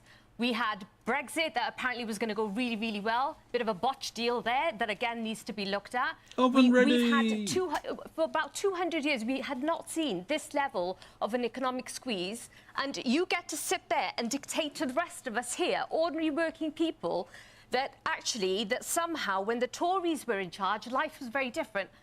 I mean, honestly, it's like being in a car. It's like being in a car with a friend whose own car's broken down. They jump in with you and they say, "Oh, give us a ride." You're right. You're giving them a ride, and they say, "Oh, you know what? I don't like the way you're driving." I mean, honestly, I think that we really need to focus on the real issues here. People are feeling the squeeze. It is really difficult out there. The average worker is continuing to feel austerity. 1 in 6 workers are skipping a meal on a daily basis. That is the reality. They are still having to make a decision between heating and eating. That hasn't changed. And that is the reason why the Make Work Pay agenda is going to be critical. That is the reason why we are pushing the government to make sure that they ban 0-hour contracts, that people get rights to sick pay from day one, and that these exploitative practices of things like fire and rehire become a thing of the past. Okay. Fuck yes. Oh, I'd say someone with some fucking balls. Thank you. I mean, I'm glad that she managed to save that, because when she was doing her weird car analogy, Yeah, rubbish. that was bad. But she turned it around. It's true. Yeah. You know, we started off soft, but then we and also, I like the fact that she wasn't asked to speak. She just went, "This Tory's talking shit. I'm just going to interrupt." Literally, I mean, honestly, I feel like we should have more trade unionists bringing like the hippy dippy Sunday debate. Well, yeah, exactly energy. what we need is Eddie Dempsey just going, "That's a load of old bollocks, mate." Nah, That's you're fucking talking bollocks, shit. mate. Nah, fuck They're 'em. having a disco. You're having a Tim Bath, son. Yes, the woman in the black top there. My family has recently been informed that our water bill is going up £209 since last year, and so many other families in the same situation, while the Welsh water CEO has reportedly made 100,000 in just 1 year. How much longer will politicians allow water companies to pollute our waters and rivers, and prioritising... Sorry.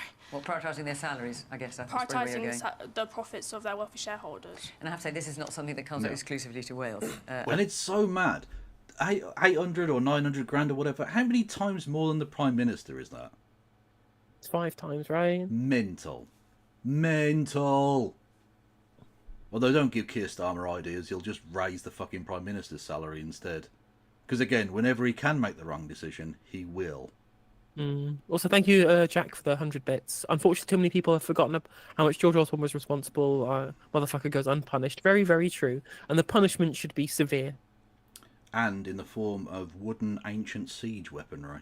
It's true. Or a couple of shifts at a supermarket. Yeah. I wouldn't mind seeing him piss in a bottle. And not in like a kink way. That's not... No. But it's different in Wales because Welsh water is owned in a different way. Sure, but all I'm saying is this is a question we've had on a number of occasions. Yes, the man just in front of you with the glasses. You mentioned about the EU. Today they've got 20% tariffs. We've got 10%, so I think we've done all right there. And as for the Labour coming in, all about change. See, not everyone in Wales is good. Some of them are fucking melts. I mean, the stupid thing, of course, is that Wales lost out so hard from Brexit. They lost so much in terms of EU regional funding. It's crazy that they're actually majority pro-Brexit, or at least they were at the time of the referendum. But also, again, it's really stupid to say, oh, well, we got 10% less tariff than the EU did. I'm like, well, the amount of lost trade that we would have gotten if we had a 10% tariff on top of us is way less than the lost trade that we have not being inside the European Union. Very much so. An odd question from my chat. Thank you for the donation. I appreciate that. Questionable absanity. With regards to rubbish, would it not be wise to wash out all of your recycling, put food waste in the toilet/compost bin, and roll up bottles to save space? I mean, yes. I'm not entirely sure what caused you to give me £5 to ask that question. And I don't mean that, I'm not trying to be dismissive or rude there. I genuinely don't know what the fuck that has to do with anything. Thank you. Yeah, I mean, yeah, those are things you can do. I mean, I do recycle, but the problem with Birmingham is they're not picking up the fucking recycling either. So it doesn't make any difference, really, where you put it. It's still just going to either stay in your house or stay in a bag on the street. So I've tried to be a bit more conscientious. My rubbish is just in my back garden, so it's not like a blight on the community. And I'm one person, so it's, you know, it's not the end of the world. I can't see any positive change whatsoever so far. Well, for instance, to respond to precisely the points that were just made, we are banning exploitative zero-hours contracts. I think that's better for workers. We are making sure that people will be getting rights from the day that they start in work. We're going to be making sure that we end that foul practice of fire and rehire, which simply put people on worse wages than they were on previously. There's lots of other things. We're going to build more homes in this country because people need homes, and there's a whole generation of people who don't stand a chance of being able to move into even rent. You were referring to the rat problem. Right, I see what you've done, yes. I mean, I guess some people could do that, but the problem is it only takes a few dickheads to not do it, and it breaks down the entire problem. Yeah, that's true, that's true. And you've got to remember, this isn't a small place. We've got over 1 million people, very few of whom, basically they're only collecting from the hospitals, pretty much at this point, right? They've got emergency to relieve rubbish at hospitals, and that's because it's like medical waste, so it's a danger. Like they have to get rid of it, basically. Well, yeah, that'd be like that's a professional company, isn't it, that does that? That does specifically medical waste disposal, right? Yes. But of course now the emergency has been not emergency, a local event or whatever the thing is. They can now bring in scab labour from councils in the local area. So they'll probably do that, or they'll bring in the army to undermine the strikers because Labour government, didn't you know?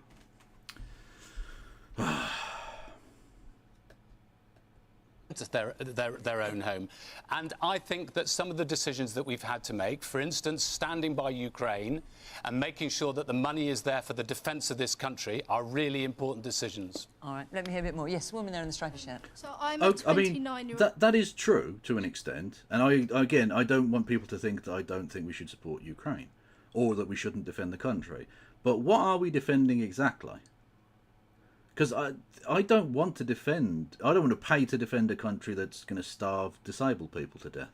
I don't see that as a country worth defending, in all honesty. So we need to make our decisions here. Are we a country worth defending? In which case we can, continue down this path. Or we're going to have to radical reform of the way in which we do this, which would involve the elephant in the room here, getting rid of our nuclear weaponry, because we can't afford it. And it's in general, with the money that we're spending on Ukraine, I'm just like, this is something that you can absolutely and should be doing if there is nothing else that you need to spend that money on. Yeah. And I'm just like, given the state of, everything, maybe we should be fixing our own, problems first, and then we can move on to Ukraine later. But of course, we could tax the rich and do both, and they won't do that. Well, exactly, that's the thing. There's more than enough wealth. We're a very rich nation, 6th richest or whatever on the planet. A relatively small tax on the very, very wealthy. Now, I would argue we should have a much larger tax, but let's just you know, split it down the middle and say let's have a 2, 3, 4% on these wealthy bastards, would pay for all of it. Because we're a very rich nation. Yep. Hello there, Mixed Vivian Wolf. Everyone go and follow Viv immediately. And hello, Boy Meets Minnie. Everyone go and follow Boy Meets Minnie. Oh, the All-Stars are in chat. Exactly. We've got all the cool kids. Doctor, I'm disabled. I have been told my entire life, if you work hard, you will get rewarded. My sister also has a degree. Both of us are working hard, but we are not likely to have the same wealth my parents have had. I'm not likely to own a house by the time I'm 30. I would be irresponsible if I brought a child into this world because I don't have enough money to go from paycheck to paycheck, because as a doctor, the government, irrespectively today, didn't even meet our pay needs that they agreed on when we ended the strikes. And then to face that, I am looking at, again, unemployment next August. I want to be a GP, but there's only 4,000 spots for us in the UK to train, and there were 15,000 applicants. So how are you going to address rising bills? But even though we have respect... That's a really shocking statistic if that's true.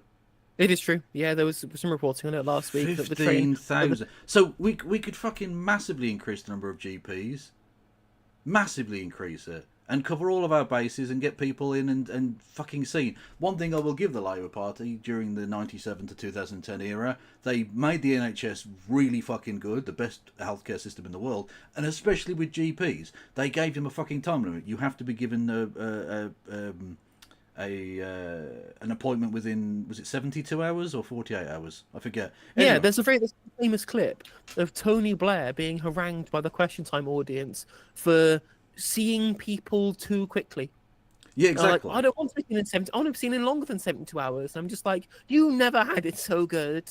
Ridiculous. Whereas now we're like, even though we've got people who want to be GPs, no, we're not even going to invest enough to have our own GPs. We're just going to steal South African GPs, and that will never come back to bite us in the arse in any way whatsoever. Ha ha ha! And on top of all of this, we're not just capping the training places for actually qualified medical students to become GPs. We also cap the number of people who get to study medicine in the first place. It's insane. What kind of country shoots itself in the balls like that? That's the dumbest shit. You can never have too many doctors. It isn't possible. I'd rather have twice as many doctors as we actually fucking need and give them half days. Fine, go for it, lads. We've got all the doctors. Brilliant. We can do a Cuba and start sending the motherfuckers to places. Brilliant. You can't have too many. What is the fucking obsession in Britain with rationing education? If people want to learn some shit, fucking let them. You pricks.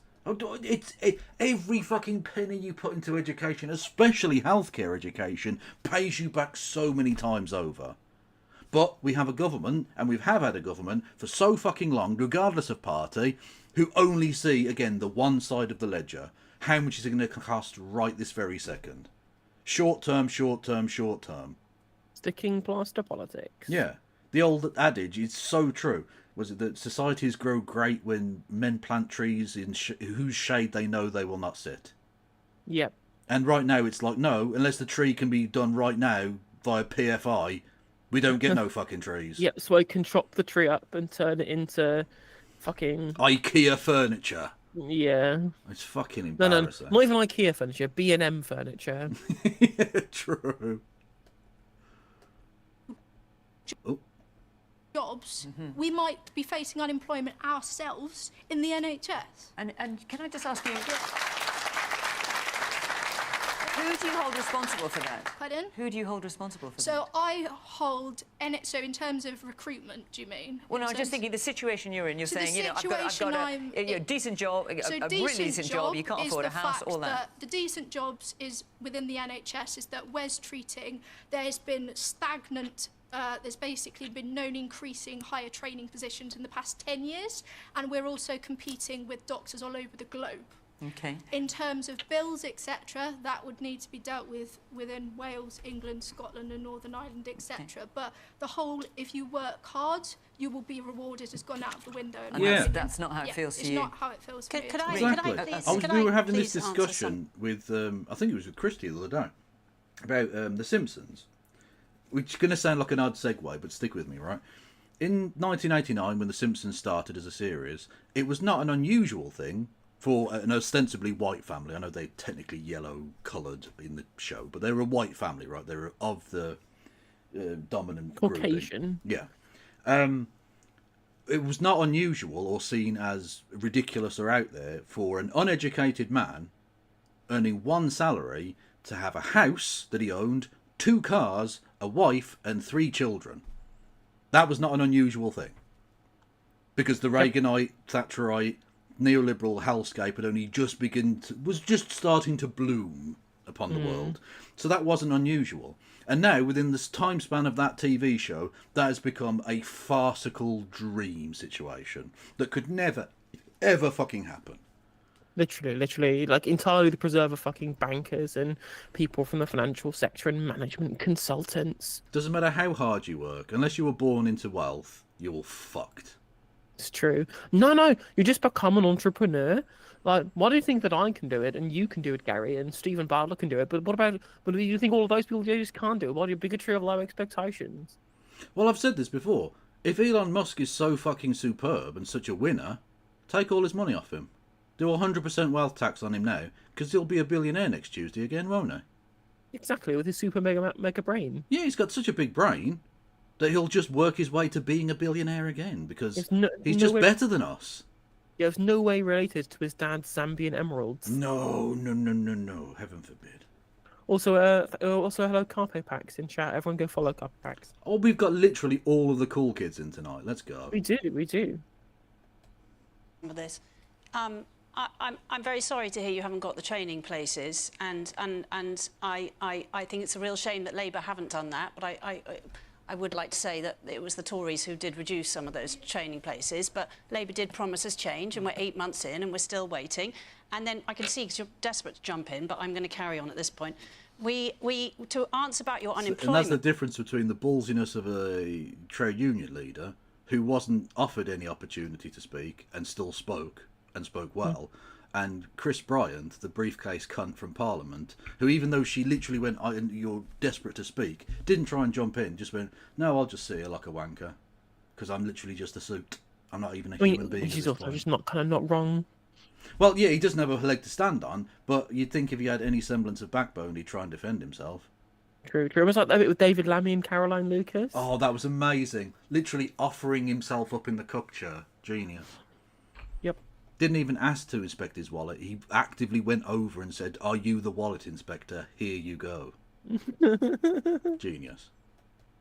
And why you feel that you work really hard and you're not getting any benefit, we are stuck in a high-tax, low-growth economy. Now, Labour can say they inherited lots of problems, and they did inherit some of those problems.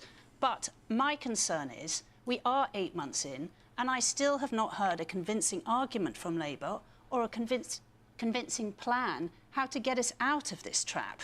And what I would like to come back to, and I agree, I think your Why are you housing, nodding? your The building Tory houses is a nodding. good thing, and the OBR have just said that is going to drive... It's so annoying. The Tory was nodding along like, you know the trap she's talking about?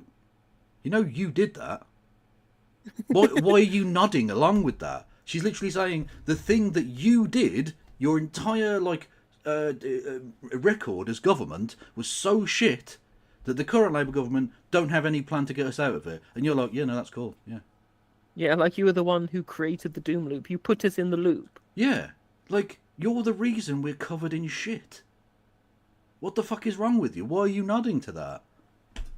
Like, genuinely, they seem to have forgotten they were in government. And it wasn't that long ago. And also, they're saying high tax. She says, like, high tax, low growth. And I'm just like, well, these things are not related. Norway has way higher tax than us, yet they're growing faster. It's to do with investment. And productivity. But unfortunately, in that last budget, in Rachel Reeves' first budget, this government took really big anti-growth measures within that budget. and those included putting huge tax rises on business, which have ended up being a jobs tax. We are seeing companies pulling back on jobs. We also saw that when they first came in, they really talked down our economy. Now, you said our economy was in a massive mess when Labour came in. Actually, there was growth, and then it plummeted again. The economy was recovering, I agree, from a very low base, but we have come out of pandemic and the Ukraine war. And to follow on top of this... So is this a party election broadcast from the Conservative Party now? Literally, again, repeating their lie that somehow they were getting loads of growth, which just isn't true. Tell us all about how you had the highest growth in the G7, and that we had the best reading kids in England and Wales in the whole world. Literally, just the same. I agree that workers But she's not stood in front of a mattress, so I don't believe it. No. Need to be protected, but Labour are coming in with an absolute hammer against those. They're talking about very extreme measures that happen with very large companies. There are lots of small to medium-sized businesses where Rayner's huge employment rights package is going to absolutely hammer them. Now, my husband... Good. I hope Angela Rayner's package hammers them hard. That was a penis metaphor. You're very Well, welcome. it's just... Okay, well, if your business can only survive because you underpay people, or because you have really high turnover because you're just looking for the people who you can bully the most as who you employ, or if you can't afford to give people basic stuff like sick pay, then I'm sorry, May, what you're wanting, you don't want to be a business owner, you want to be an exploiter. Yeah, you want to be a feudal lord, and that isn't going to happen. Literally, I'm just like, you know, your dream for being like a florist, it cannot become, that cannot have precedence over the basic health of the standard of working people in this country.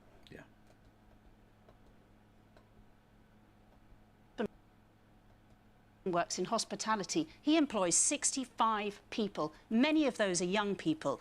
And from this week, he is having to deal with a huge rise in NI costs. He's got to deal with a massively over-inflation minimum rise. He's got to pay 18-year-olds now the same as 21-year-olds. Now we can are 18, 19 and 20-year-old people humans that have to pay bills and things? Because you notice entry-level wages exist, but entry-level bills fucking don't.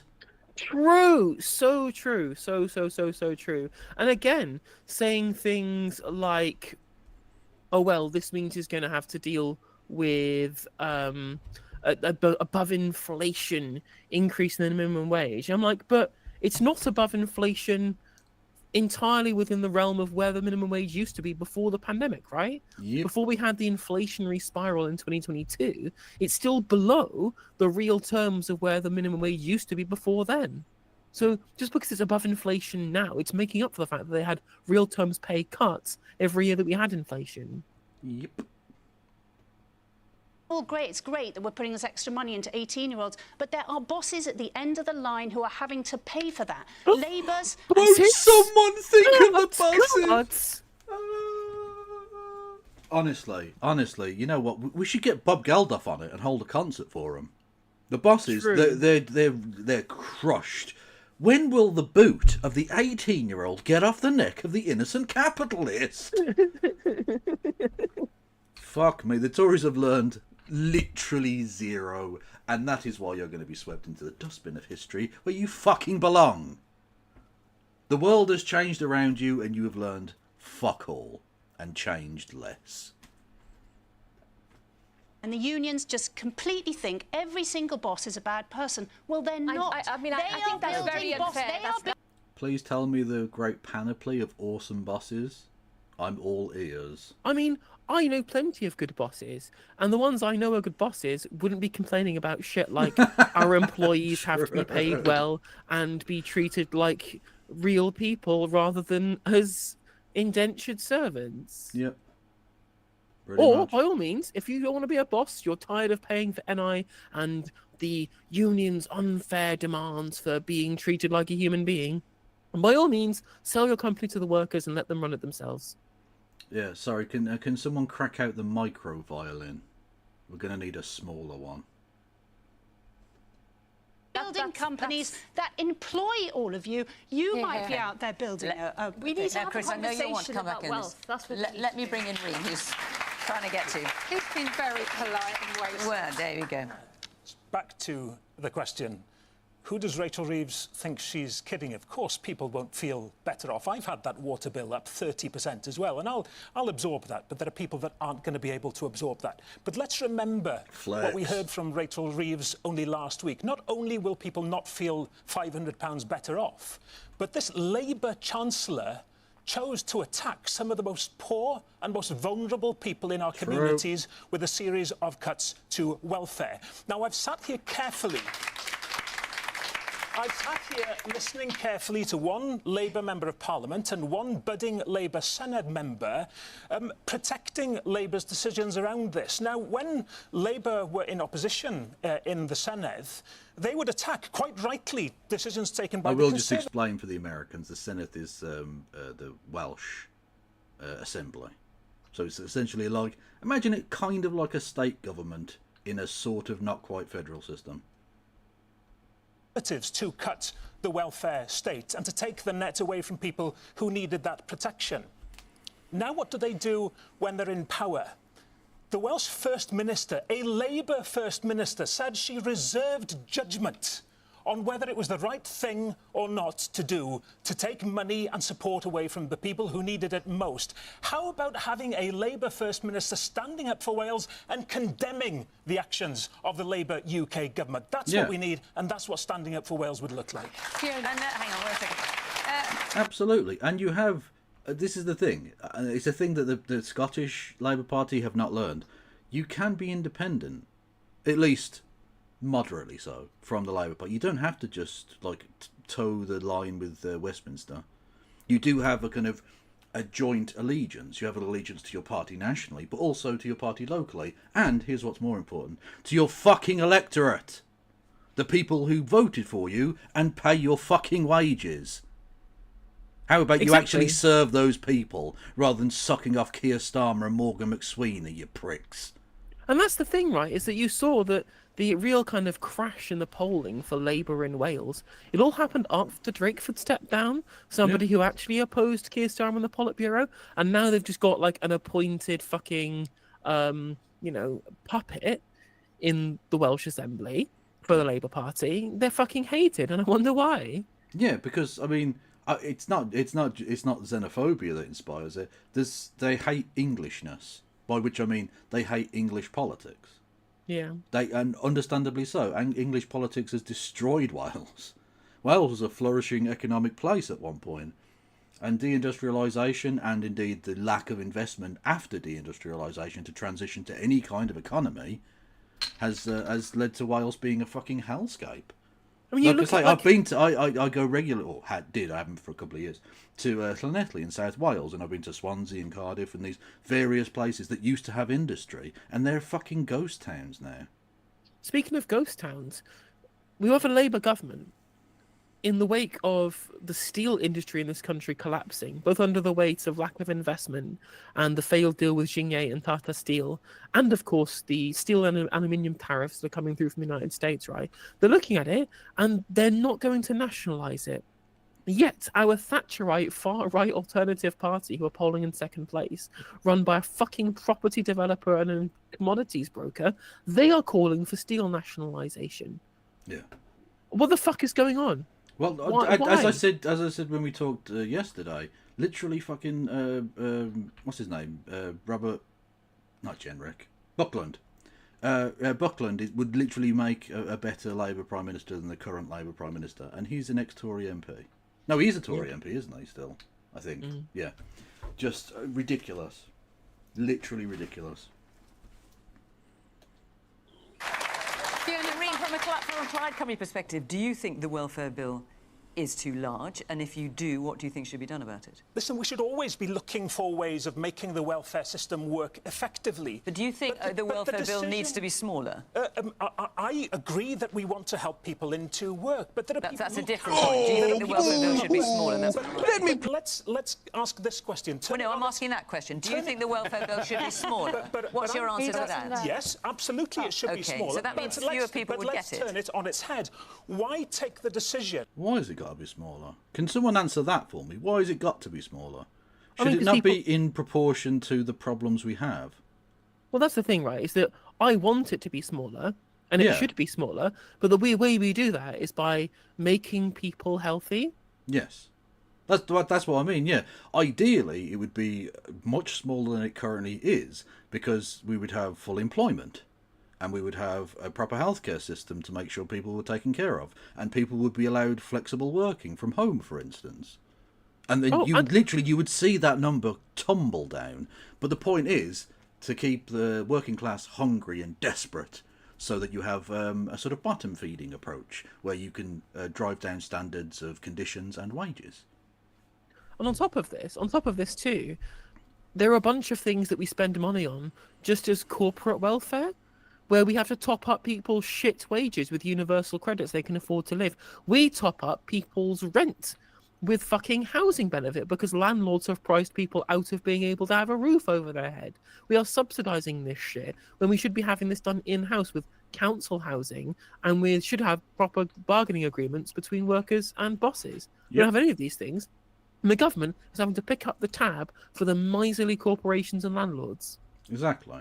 It's literally, it should be, any proper leftist party should point out that what this is corporate welfare.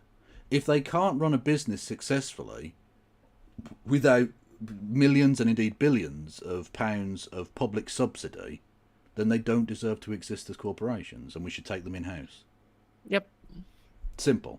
They're not good. If you can't win at capitalism, you have to be allowed to lose.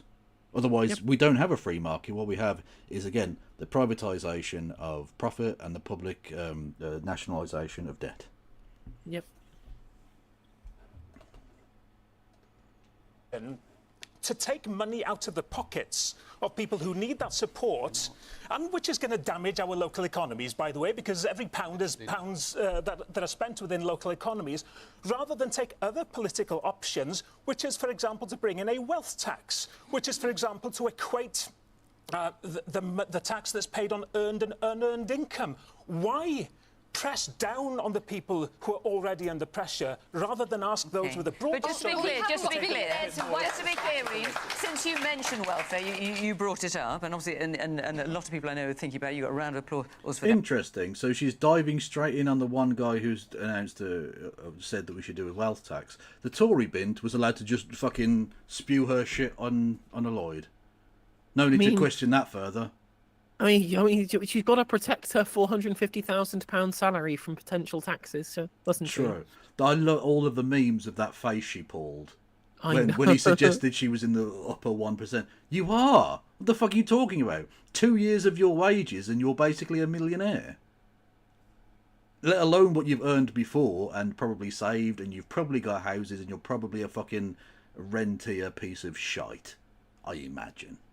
I don't know that for sure, but I would hazard a guess. You think the welfare bill should be smaller, therefore, if you had your way, some people would lose their welfare But strip it right back. I want Labour to take decisions around preventative spending in government in Wales now that would change life chances and make sure that people don't end up in poverty. Plaid Cymru this week has proposed a child direct payment as the most proven way of bringing children out of poverty, rather than set them on a track early in life to needing benefits. Labour has cut the preventative spend budget. This is a government in Wales, a Labour government, that is storing up problems for the future and putting pressure on that welfare bill that we all would, of course, like to see being cut. There is a job creation moment happening right now in Wales, and you're all paying for it, because there's going to be 96 politicians in the Senate. You've got another 36 coming, another £120 million a year, creating jobs for politicians, while this lady here, with her excellent training, is struggling to work. And Plaid have supported that. So it's... You are a fucking idiot. I mean, yes, she's a Tory. If you think that 36 extra politicians is the problem here... Now, don't get me wrong. I don't know the rights and wrongs of the expansion. I mean, the population is increasing, so in order to have a reasonably efficient way of having a rough number of people per constituency, inevitably at some point it would have to rise. But I don't know the rights and wrongs of this particular thing. But 36... Look, the country can absorb 36 politicians' wages. That doesn't really make much difference here. We're talking about tens of billions of pounds potentially in either wealth taxes or spending cuts or blah blah blah. And for you to dare and be like, this woman, she wants to do a training place. Who cut the training places? Who got rid of the nursing bursary? You pricks did. The Tories destroyed the fucking NHS. It was the #1 healthcare system in the world, and you fucked it on purpose. Don't you fucking dare. Don't you dare, Mims, fucking bring up the fact that this woman couldn't get a training place. You made that happen. Saying one, doing another, and it's your pockets let me that say they're this. picking. I believe in Wales, right? I believe in Wales. And I believe in giving Wales the best opportunities. I believe in creating the best job opportunities. I believe in having the best. I believe in having the best possible democracy here in Wales. And I don't believe in selling Wales short and leaving us with a democratic deficit compared with the people in Scotland and Northern Ireland, for example. Why should we put up with that? It's been 25 years. Look, I don't care. It's 36 people. It was like, what, 100 million that she said that it would cost? That's fucking nothing in terms of, like, the national budget. Yeah, that's fuck all. Yeah. Okay. 25 years, no change with Labour at the helm. I agree entirely. All right, hang on, you pair. Let me hang on a minute. Get I'll him just make out. conversation between you two, which is fascinating, of course, but I do need to bring other panel members in. So, Chris, there's also been, you heard a lot of criticism about what Labour have been doing, what the government has been doing. Technically, she hasn't even gone to the trade union leader. She had to butt in to have her say. Yeah, she literally hasn't. She's called on fucking Chris now 3 times, and the union leader has only spoken because she had the balls to take the fucking reins of it. I'm just sensing a slight bias from the supposedly unbiased chair of this particular meeting. Almost like that they were unbiased last week as well, and potentially even the week before. Yes. Do you want to respond before I move on? The first thing I want to respond to was the point about the NHS and the state of the NHS. Look, one of the single biggest challenges facing the UK at the moment is, both in Wales and in the whole of the UK, is the state of the NHS, getting waiting lists down so that people can actually physically get back into work, apart from anything else. We've got to do that.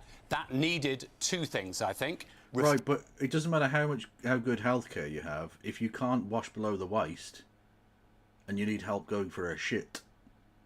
You're still going to try and force those people into work. Yep. So don't pretend this is about, like, preventative anything. You're just being cruel. And you know that. Because the thing as well, as I said, is that 40% of people who claim incapacity are on an NHS waiting list. I'm just like, you're going to have to fix that. That's your way of reducing the welfare bill, is fixing these people. Yeah. 80,000 schizophrenics are potentially going to lose their benefits. Are you seriously suggesting those people be sent into workplaces? Come on now. You know this isn't for the benefit of the disabled. Stop lying. Form and money. So £22 billion extra. Everybody applauds the £22 billion extra, but nobody applauds where the money comes from. You can't have it both ways. No one applauds you taking money from old people who are freezing to death and the disabled. Yeah, no, you're quite right. But you'd made those choices. You could have taken it from rich people, and people might have applauded you. Certainly I would have. And a lot of other people would have. Yep. Like, this is the messaging which is going to lose you an election, you prick. The idea that this is the only way this could have been done is a lie. To do the increase in the national insurance contributions, which is only paid by the largest companies. But you gave that money with no reforms. You front-loaded it, you handed it out, and you've given absolutely... There's been no reforms. So I'll just give you an instance of a reform, actually, where England is learning from Wales. A very simple thing in the NHS, which we did a few years ago in Wales, which is that when a GP reckons that you've got to go to a consultant, but you might need some kind of diagnostic test as well, In England, what has happened up until now is you've had to go to the consultant first, who then sends you to the diagnostic, and then you come back to the consultant. In Wales, we've been doing GPs being able to send you to the diagnostic. Saves time, saves money, better for everybody. I'm sure that's saving We're now loads of doing that money. in England. So When we need that. The actual response here is just because, but of course he can't make the actual response here. She goes, "Oh, you give all this money without reform," and I'm just like, because reform is fine. You don't need reform. It was fine before the Tories fucked it, both in terms of bollocking around with it and also taking the money away. We're getting rid of the bollocking around. We scrapped NHS England and we got direct democratic control. And then we're also putting more money in because the Tories fucked that shit up by having continual decreases in funding as a percentage of GDP every year from 2010 to 2019. This is patient zero, if you pardon the pun, for the reasons for the NHS crisis. So to try and say, "Oh, you've given the money without reform," who fucking cares? I don't care. Reform and that money. I just want to respond to one thing Very about welfare quickly. because it's really important. Nobody is taking money away from people on PIP. This is a really important point. Yes, you fucking Yes, you are. Yes, you are. I mean, that's just the most absurd and direct lie you've told yet. Yes, you fucking are. If they're not, how are you saving money? Exactly. Like, show me the mathematic workings on this. If you're not taking money from people, how are you spending less on this system? Please, Chris, I'm all ears. Which I need to say, because a lot of people in my constituency are on PIP, one of the highest constituencies in the land. Nobody's going to be losing that. There will be more people on PIP in the next few years than there are now, but the number isn't going to be increasing at 1,000 every week. Well, that's important. Reen just said that he's fucked up. He fucked up there. Because the line is the number of new applications for PIP are 1,000 per week.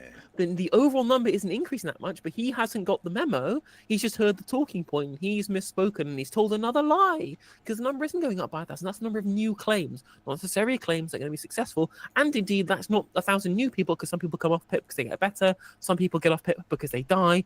Some people get off PIP because the government takes away from them. But it was not increasing by 1,000 people per week. That was the number of new claims.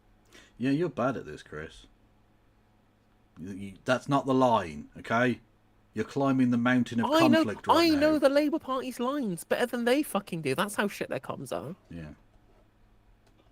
He believes that the welfare bill should be smaller. I agree with that, because we need to get more people into work, and we've got to make sure that the support is there for those people who really need it. Can I people just who be are clear about presently that? on PIP. Just quickly. So just you said. Now I just want to make sure I've got that. Yes. So no one who gets PIP, personal independence payments, now is going to lose it. Nobody. They're not going to lose it, but until their next reassessment. So they are going to lose it. Oh, for fuck's sake, Chris! Oh, that's it. You are. I mean, honestly, you should resign. That's ridiculous. I can't believe you just said that on fucking telly. Kev, are you suggesting that he should be hit repeatedly in the head with hammers? He's definitely had a sideshow bob on him there. Definitely. He's fucking rake stepping all over the shop. They won't lose it until their next assessment. So they're going to lose it then. They lose it. What? How else were they going to lose it? Were you going to go around their house and take all of their shit off them? What are you talking about? I hope they boo him. I've paused at the wrong moment in many respects, but I had to just look. The cosmic background radiation in my mind had to clear for a second. I can't deal with that. Fucking hell! Please boo him, Wales. He deserves to have vegetables thrown at him now. And then they might lose it. Smoke and mirrors. Reen, honestly, that 90% of people will not lose anything at all from their PIP. So 10% will! Do the mathematics, man! If 90% won't, then 10% will!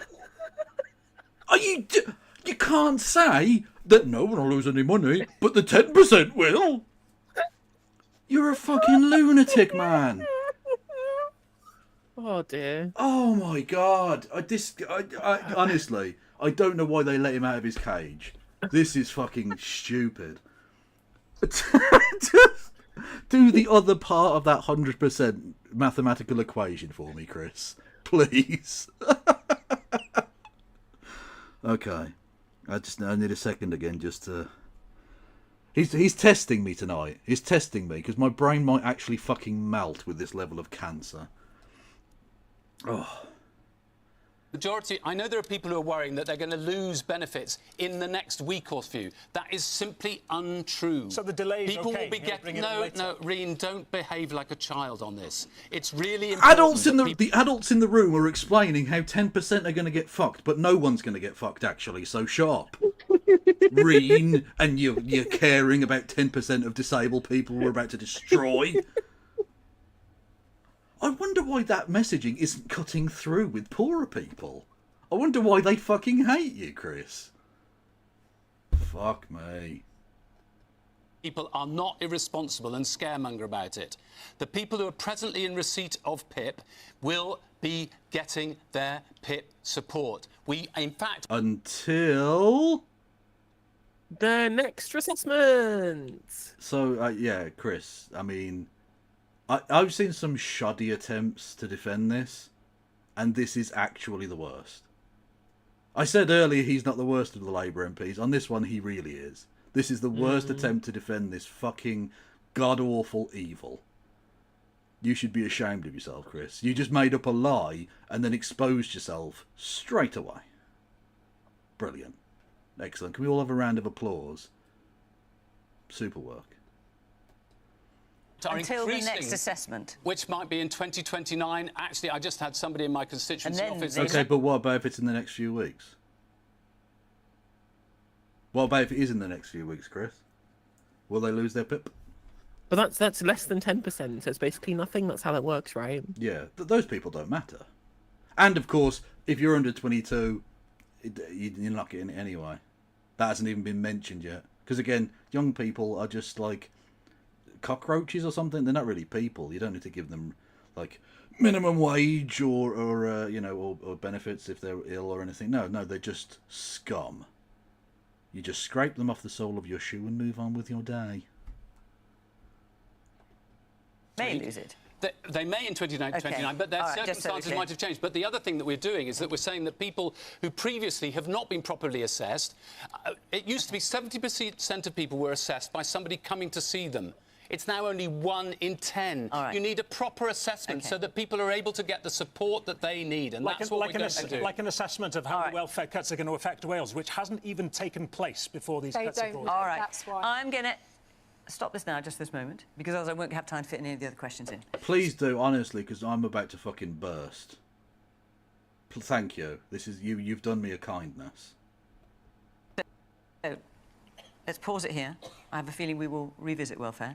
I just want to say where we're going to be. This is our last show before Easter. So she literally didn't call the trade union leader. And then we will leader. be in Hull. So if you'd like to come be part of the audience... Literally, she didn't call the one cool person on this fucking panel to speak on that at all. Nope. They had to force their way into the conversation. Okay, maybe they will be asked in the second question. Maybe. Put your questions. Go to the Question Time website. Follow all the instructions there. If you live in Hull or around, we'd love to see you. OK, now, in case you're wondering, what is the big news story of the day? Are they going to tackle it? Yana, where are you? Off you go. With the US imposing tariffs on the UK, including British steel, what should the UK government do to prevent further problems and to protect our industries? Right, so unless you were on Mars yesterday, you will know that Donald Trump unveiled that kind of that board, didn't he, in the Rose Garden of the White House, with global tariffs of varying kinds across the globe. As has been mentioned already, the UK... I wonder if Chris Bryant's going to take a slightly different approach to the 10% number than he did in the previous question. I wonder... It's also zero, because all of... No, it's also zero. It's also basically zero. Just like the number of people losing PIP because of Keir Starmer because of the blinder that Keir Starmer played. Yeah, well, he played such a blinder. If you round it down to the nearest 100... It's zero. It's 0%. It's fine. Fucking genius. Honestly. Can't wait. It has a tariff of 10%. That means a tax of 10% on anything that we export to America. And that's on top of the 25% tariff on cars entering the US from the UK and also on steel and aluminium. Mims, what should the government do to Fucking protect our hell. industries, including British steel, and avoid more economic problems? Well, according to the Prime Minister this week at PMQs, it was be calm and pragmatic. But frankly, I think we would have liked to have seen them getting on the planes as soon as they came in July to pick up the skeleton deal that we had previously under the previous Trump administration. Of course, Biden hadn't wanted to carry on, and of course other matters came into play. But frankly, it's been just sitting there waiting for several months. And we now, because of the Brexit dividend, it's not Labour that have got us the 10% here. Is it a dividend? I mean, that's just loads of countries got 10%, Well, and they've not done Brexit. Let's admit it's no better than Costa Rica or the Congo, but it's better than the EU. So, you know, in terms of the challenge that we've got, look, we need to What get... an amazing sentence, thanks. Literally, well, it's better than the. It's not better than the Congo. Okay, brilliant. I'm sure, you know. And again, I'll just make the point before. I'll make the point I made every single time, which is that the money that we're losing because of Brexit is way more than the money we would have lost if we'd had EU's tariff from the US. Like, it's simple maths. Yeah. But then again, I understand that people on this panel might have a difficulty with that. True. Also, we should, I think, give her a small amount of praise because formerly on this show, Tory MPs have not been able to delineate the difference between Congo and Rwanda, and she seems to realise they are two separate countries. So it's a step up from the Tory party of old. They've changed. Imagine as Chris Philp knowing you're worse at this than Mims Davis. Well, Chris Philp knows that. Deep down, he knows. He looks in the mirror and he sees incompetence. The personification of incompetence. But that's the beautiful thing about private school education is you just bluff your way through it. They teach you to just own the room. The carve-outs, we need to get the trade deal, we need to go back to those past negotiations. We had 8 statewide We need to get the trade deal that we failed to get in the, nearly decade since Brexit, the vote happened, and the years that you were in government after Brexit had actually happened, that you couldn't get the trade deal. But we need to get the trade deal. That's definitely going to happen this time, honest. Shiny, shiny. memorandum of understanding works. That was paused by the Biden administration.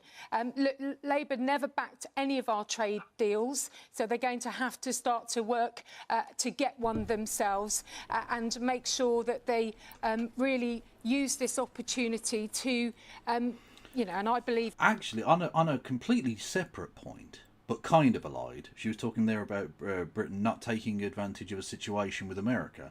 Did you see the news out of Florida today? Oh yeah, that apparently we got the opportunity to have extradited Andrew Tate. Yeah. Where are we? Here we go. This is your adults in the room, everybody. We could have. He went to Florida from Romania. And yeah, there we go. Remember, he is wanted for sex crimes in the UK. He is indeed. The UK misses chance to extradite Andrew Tate from the US. United States offered to return the misogynist influencer in March, but the UK did not respond. And he continues to travel. We left them on red. Unbelievable. So he's not beating the Jimmy Savile allegations, is he, old Starmer? No, human rights lawyer though. Brilliant. Thanks for that. I'm glad that it's not just the police who don't take sexual assault seriously. Awesome. Good to know it's the entire British establishment who are fucking putrid. Even free trade to break down this complexity and make sure that the fact that Trump admires the UK, has a strong affection, we've got to give him more than a letter. We've got to give him the opportunity. We've got to give him a full rim job, the Gluck Gluck 3000 treatment, the works. Absolutely. Is that what you're saying? That's what we've got to do. We can't just give him a letter. We have to sell our arse to him as well. Brilliant. Really, thank you, Mims. Opportunity to freely trade with us, break down. Well, you've given him that opportunity. We were literally doing that. We don't have a trade surplus. We had like minimum fucking tariffs and barriers and all the rest of it. And he's still fucking us. We even got rid of our potential 2% tech tariff on Amazon and Facebook and all of these people, like the digital services tax that we're going to be putting on. We got rid of that to appease them. We are now doing more welfare cuts instead, potentially, to give you even more tax breaks to these billionaire tech oligarchs. We went over there and shined his shoes, having that meeting, giving him the letter from the bloody king. Like, all we do is prostrate ourselves for the American empire, and they gave us nothing. Literally nothing. It was of no benefit. We should have stood up for ourselves, not just on a moral and basic self-esteem level, but we should have done so just on the basis of it wasn't beneficial to us to not do so. We wouldn't have been in a worse situation at all if we'd put 20% tariffs on them. Ridiculous.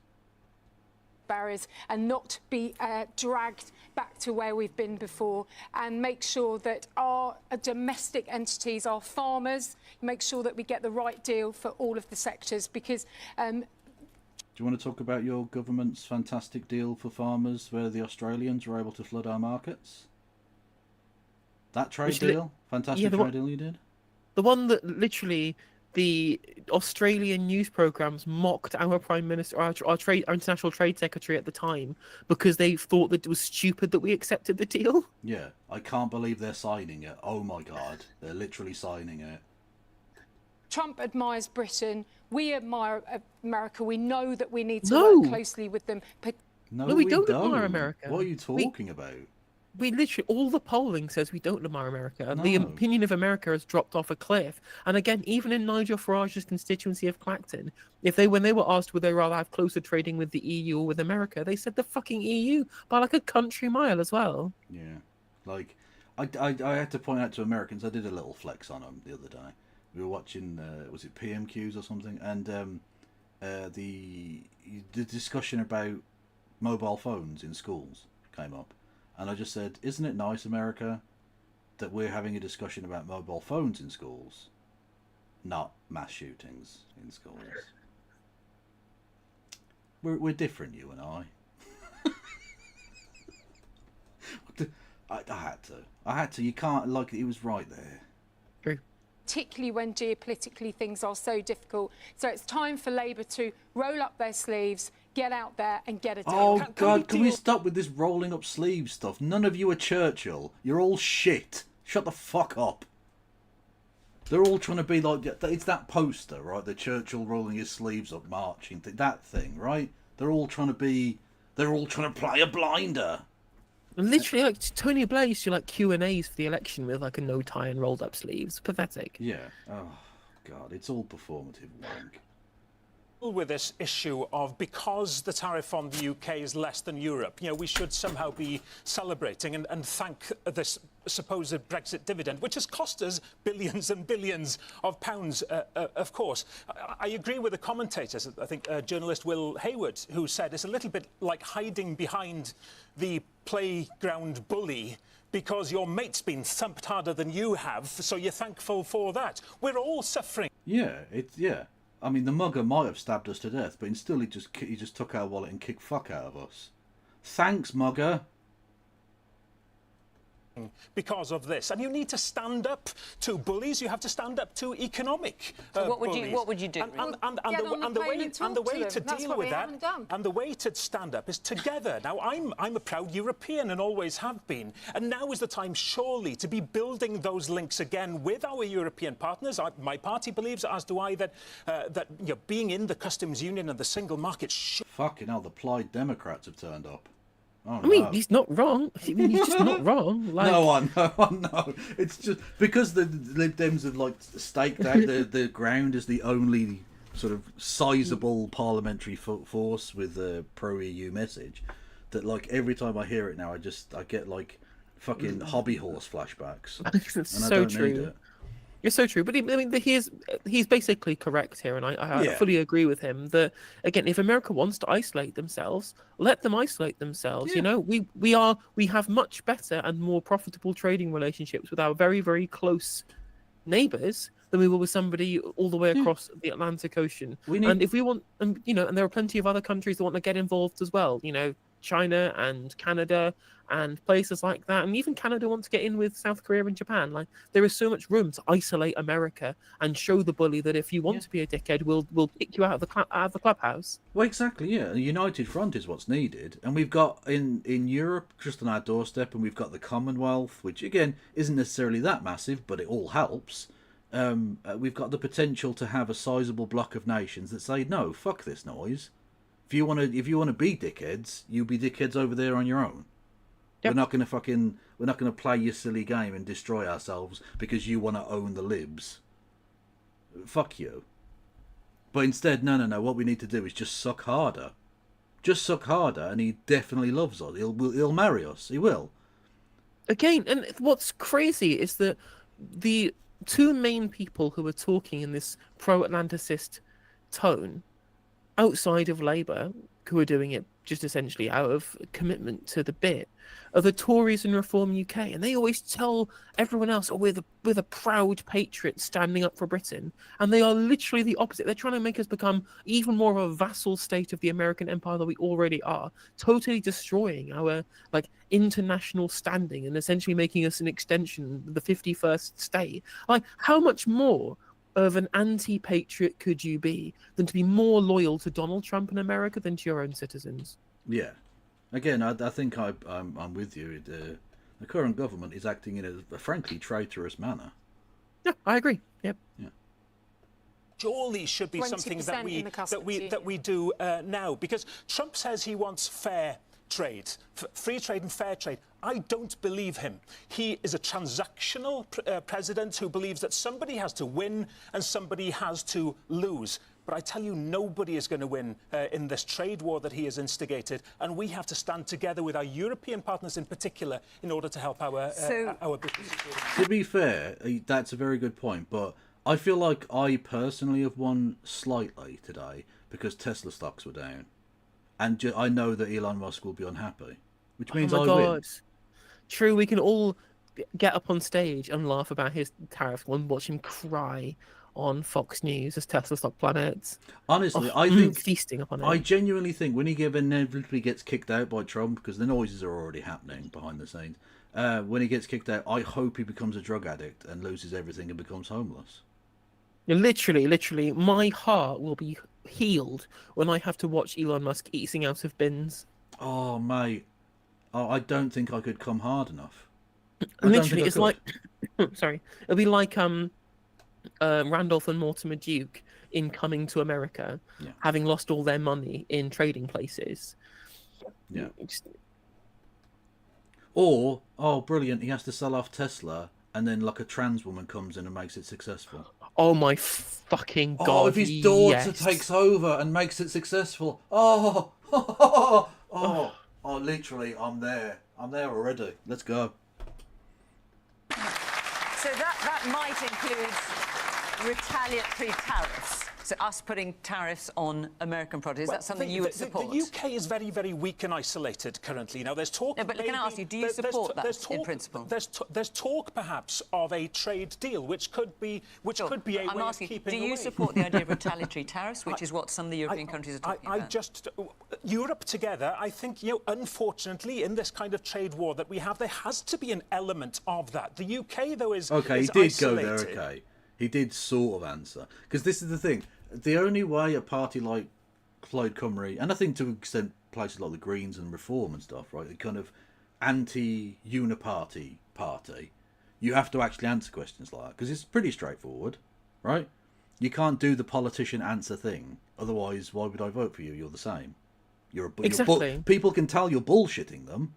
So don't do that. Just say yes or no to a thing like that. Or explain in slightly more detail, but then say there has to be some element of that in there, because that's an answer. Fine. Okay. It is. I mean, but you don't have any room for it being up for debate. You have to be super forthright and stake your position, make it clear. Yeah. I think so. Like, there has to be an element. It's not strong enough, even though it is clearly an answer to the question. If you want to win people over, you have to be strong, and the answer, of course, is yes. There has to be the reciprocal tariffs. We have to impose tariffs on America. We have to isolate them and tell them they can't do it. You know, we have to show a united front, and we have to be strong and not meek.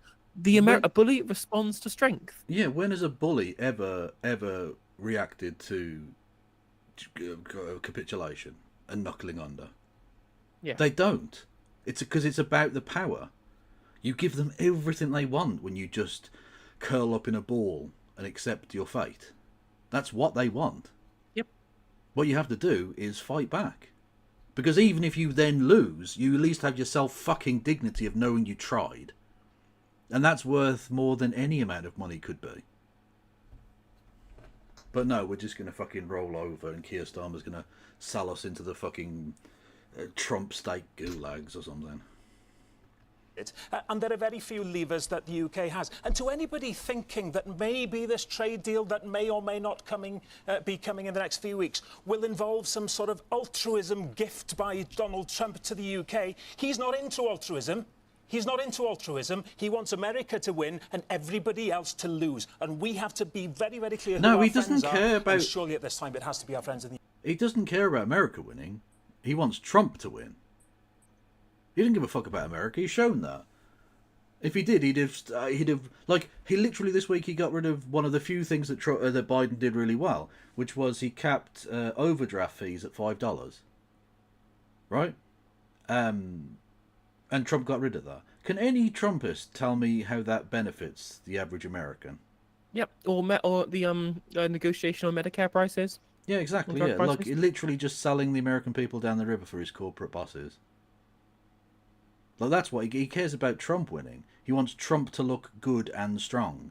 Trump was in his element yesterday because the world was watching. Trump was at the centre of the stage. Trump wants the attention, he wants the clout, and he wants to be thought of as the leader. And he doesn't care if that happens in a good way or whether he has to literally get his cock out and start pissing on everywhere on the stage. As long as he's seen as the big dog, that's all that matters to him. Which is why he's going to get rid of Elon, because Elon spent tens of millions of dollars and still fucking lost. European. All right, lots of hands up. I'll come round. Okay. Yes, the man in the black T-shirt, yeah. What could the government do in the future to help the steel industry, especially in South Wales? All right, let's come on to that. Let me go around the audience a bit more and we'll come back to that. Yes. Well, anything would be good. Reen, you were just asked a direct question about what's your policy in response to Trump's tariff. And your policy was to stand together. That's not our policy. And I think people have criticised Trump for being a transactional president. I think what Trump's done, whether you agree or disagree, he's put a vision out for what he wants to achieve for his country. In this country, they've had liberation. Yeah, but it's mental. It's Yeah. actually mental. Yeah, he had a vision, but like a fucking nutcase scrawling in shit on the side of someone's house is also sort of a vision. I mean, fucking Lord Buckethead had a vision for the country. Yeah, and you know Was what? it- I actually, support. it's got a different name now, hasn't he? I say I don't know, but he's yeah. I mean, I support the naming of London Bridge to Phoebe Waller Bridge. I think that's a good policy. I'm here Literally. for it. Count Binface, that's who he is, yeah. Like, Count Binface has a fully realised prospectus for government. That doesn't make it good. Yeah. Yeah, exactly. The Monster Raving Loony Party have policies. Agree or agree with Yeah. Stalin, he had a vision for 1 second. Ukraine. S. Oh, Jesus Christ. An even funnier and darker historical example from Marcus, thank you for the bits. Agree or disagree with Stalin, he had a vision for Ukraine. He did. He did. Wow. I mean, we'll leave it there. Liberation Day. I think we're in Groundhog Day. What is our vision? There's a lot of people talking. There's no actual clear vision on what our policies are. Well, I think that's in true. Wales in particular, under Labour government, we've become the ultimate nanny state. I think the biggest policy that's been given the most publicity. You're a twat, mate. Like, you were with me there. I thought to myself, like, yeah, there is no vision. Oh, but it's the nanny state. Doge, he wants Doge. Pretty brilliant. Go and fucking live in Nankapistan then, you prick. Was changing the road limits from 30 miles an hour Oh, to 20 for miles an hour. fuck's And 2 sake. weeks ago, the biggest news story was should we be allowed Notice that confectionery. it was just chubby white men clapping. It was literally just the gammon.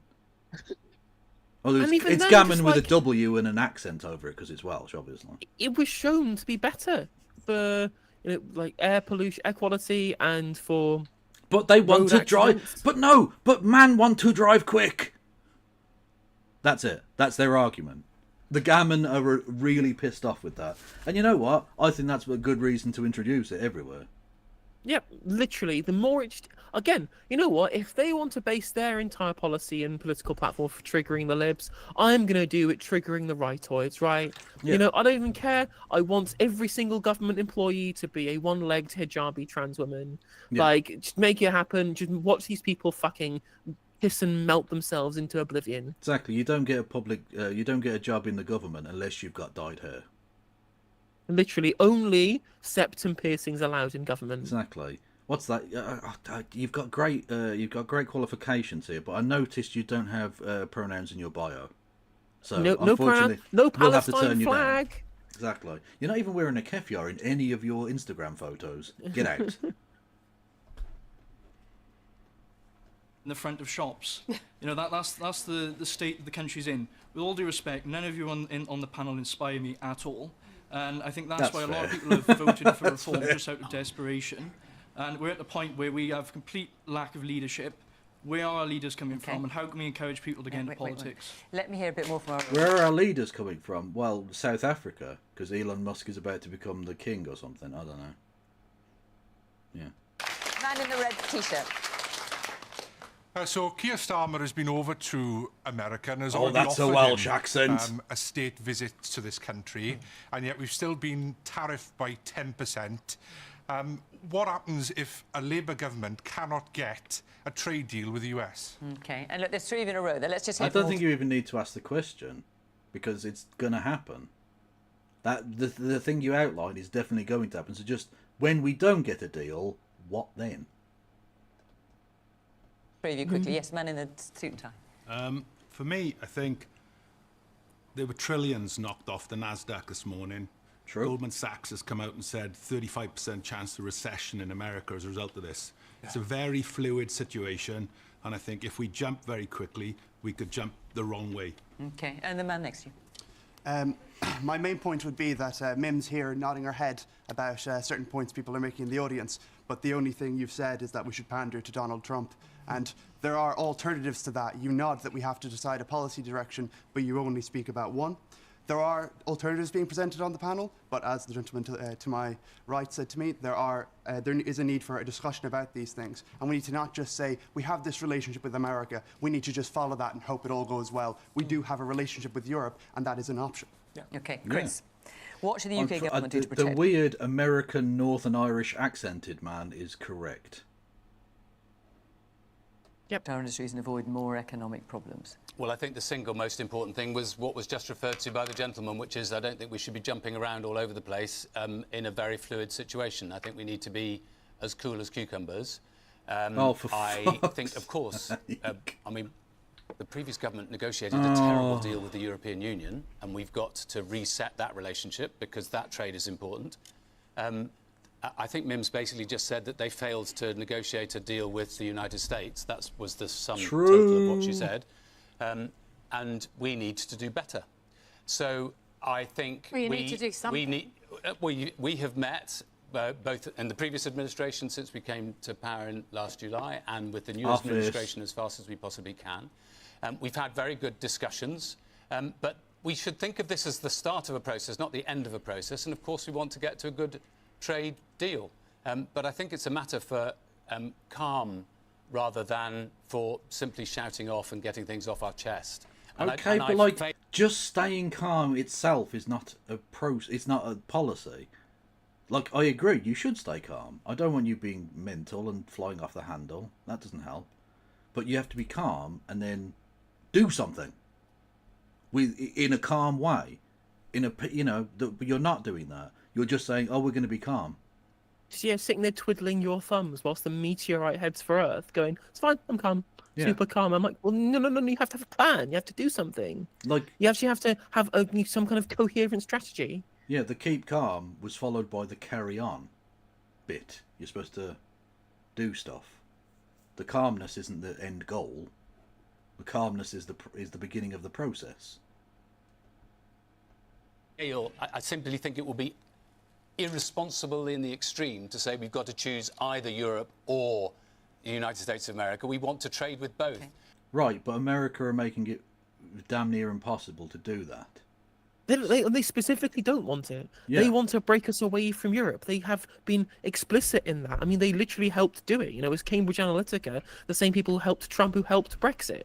It's just, it's the whole project by these people to essentially turn the UK into a vassal state, totally separate from Europe. This is the whole Scott Bessent plan with the way they've done these tariffs and the way they've engaged with us since Brexit. You do have to choose. If we choose Europe, America will no longer choose us and they won't allow us to have that relationship. And you know what? That's fucking fine. America can go fuck themselves if they're going to be a child about it. We had a situation before where we had reasonable trade agreements with both America and Europe. Trump's come along and said we have to choose one. And why the fuck are we going to go fucking begging bowl in hand to the person who's put us in the situation in the first place, rather than people who are sitting there doing nothing wrong in the first place? And of course, why would you go and cut a deal with Trump knowing that the next day someone else will speak to him and that deal will be fucking useless? Yeah, literally, the guy changed his fucking mind quicker than anyone else. Like, he'll say 1 second, 20% tariffs, and then Shinebaum will ring him up and go, "Shiny, look at the shiny keys, shiny," and all of a sudden they're gone. Yeah, and also Dave... Ironically, she does play a blinder. Yeah, true. And David in chat is very correct in that if we allow ourselves to become a US vassal state for trade purposes and cut ourselves off from Europe, that also cuts us off from fucking China as well, which is a giant market. Yeah, it makes no sense. At no point at any of this does unilaterally aligning ourselves with the United States make any sense at all. Yeah, why attach ourselves to the sinking ship of the American Empire and cut ourselves off from the country that are about to replace them? Mad. I mean, Wales has about £2.32 billion worth of exports to the United States of America. Actually, less than the imports, about half the imports. And there are issues that are very specific to Wales that we need to address. Automotive industry. So it's all Wales's fault. You're the one with the trade deficit. Blame Wales. We need to build a wall to keep the Welsh out. And we'll get Cardiff to pay for it. Well, let's talk about steel, because the man there... Hang on, just 1 second. The man there... Let's get his question answered. The man there mentioned steel, and of course we've got Port Talbot, which is not very far from here, run by Tata Steel. They're saying they've been running at a loss pretty much since they opened it. Lots of job losses, 2,500 at least job losses with the closing of the blast furnace. There's now an electric arc furnace being built. That's nothing. They've sacked like 9,000 people from NHS England. Those are rookie numbers, Tata. Come on now. And there's now 25% tariff on steel and aluminium going to the States. What is the future of steel in this country now? Is there an argument now for nationalising steel, for weapons production or whatever else it might be? Or should we just reconcile ourselves to the fact there's going to be a tariff and people are going to lose their jobs? We're talking specifically more about Scunthorpe at this stage. Well, there's Scunthorpe as well. well. Discussion for nationalisation now. But also that there's clearly there could well be an issue around Port Talbot as well. Well, first of all, we've got to do things around the workers who have been employed already and have already lost their jobs and are moving on to other jobs, and that's why I'm glad that we were able to negotiate a deal and put the money in, which wasn't previously. So being directly asked, is there an argument for nationalisation? The Labour minister will now ramble and not answer that he hates nationalisation. Yep. Another reminder that the Reform UK Thatcherite morass, headed up by a commodities broker and a property developer, have both said that we should nationalise British steel. That's the Thatcherite Party, and here is the representative of the Social Democratic Labour Party, in inverted commas. Please, you have the floor. Yeah, this honestly fucking hurts. Available, £80 million, I think, and we've been able to announce another £3 million for mental health issues, which a lot of people are needing to address in that community Chris, at the moment. Labour missed the boat completely on Port Talbot. Plaid Cymru put forward proposals, say, look at everything, including nationalising. Surely, for the Welsh economy, for those communities, for the strategic interest of the UK, surely look at all the possibilities, including nationalisation. Now the blast furnaces have gone. They have gone forever, and Labour was sleeping. I just wonder if the government's position is changing, because Jonathan Reynolds was asked about it 3 times today. Did he rule out nationalisation? And conspicuously, Look, I think we've got to keep everything on the table as we consider what happens to an industry which is absolutely vital. I've always argued that we need to be able to make virgin steel in this country because that's important for our armed forces. And as we look forward to the result of what we're saying about increased spending in MOD, it may be that these are the kinds of issues that we need to address. But I always get slightly worried when the immediate instinct is just to have a banner headline of nationalisation as if... Surely virgin steel is when Darren Grimes gets done for shoplifting. True. Nationalisation will always sort things out. I'm not sure that is necessarily the right route. When you look at how many people are employed in different sectors in the UK, isn't it? you've got to assess all of those different sectors. As it happens, industry. creative industries, which I'm responsible for, 1 in 12 people in the UK now work in the creative industries, which far eclipses many of our other industries. We need to protect them all. I'm glad that we've been... And I really wish that we'd come to power before last July, because there was a time... Office. You've said this several times now. Office. Fucking stop. At the beginning of last year, when real intervention could have saved all of those jobs in Port Talbot. But the electric arc furnaces are coming in this summer. I was in Port Talbot not that long ago. It's on its way. The new dawn is coming. There was a deal that Kemi, my boss, negotiated. Sorry, but the arc furnaces are not coming this summer. They're coming in about 5 years' time. Of the build of them, and in the meantime, we are going to pour steel in from India and China. And we're about to close our last 2 blast furnaces in Scunthorpe. And we're talking about Trump and tariffs here. And they're all connected. And I'm going to play devil's advocate a bit here. What Trump is trying to do, and I don't... It's sort of funny that she's called Sheffield, and yet she's trying to kill the steel industry. Agree with the way he's doing it. But believe you me, the tariffs on steel are not what has been wrecking our steel industry for the last 30 years. It's Thatcher! It's neoliberalism. It's fucking neoliberalism. Quite literally. Trump is trying to boost onshoring. He knows their manufacturing base has been hit. Really? Why doesn't he make his MAGA hats in America then?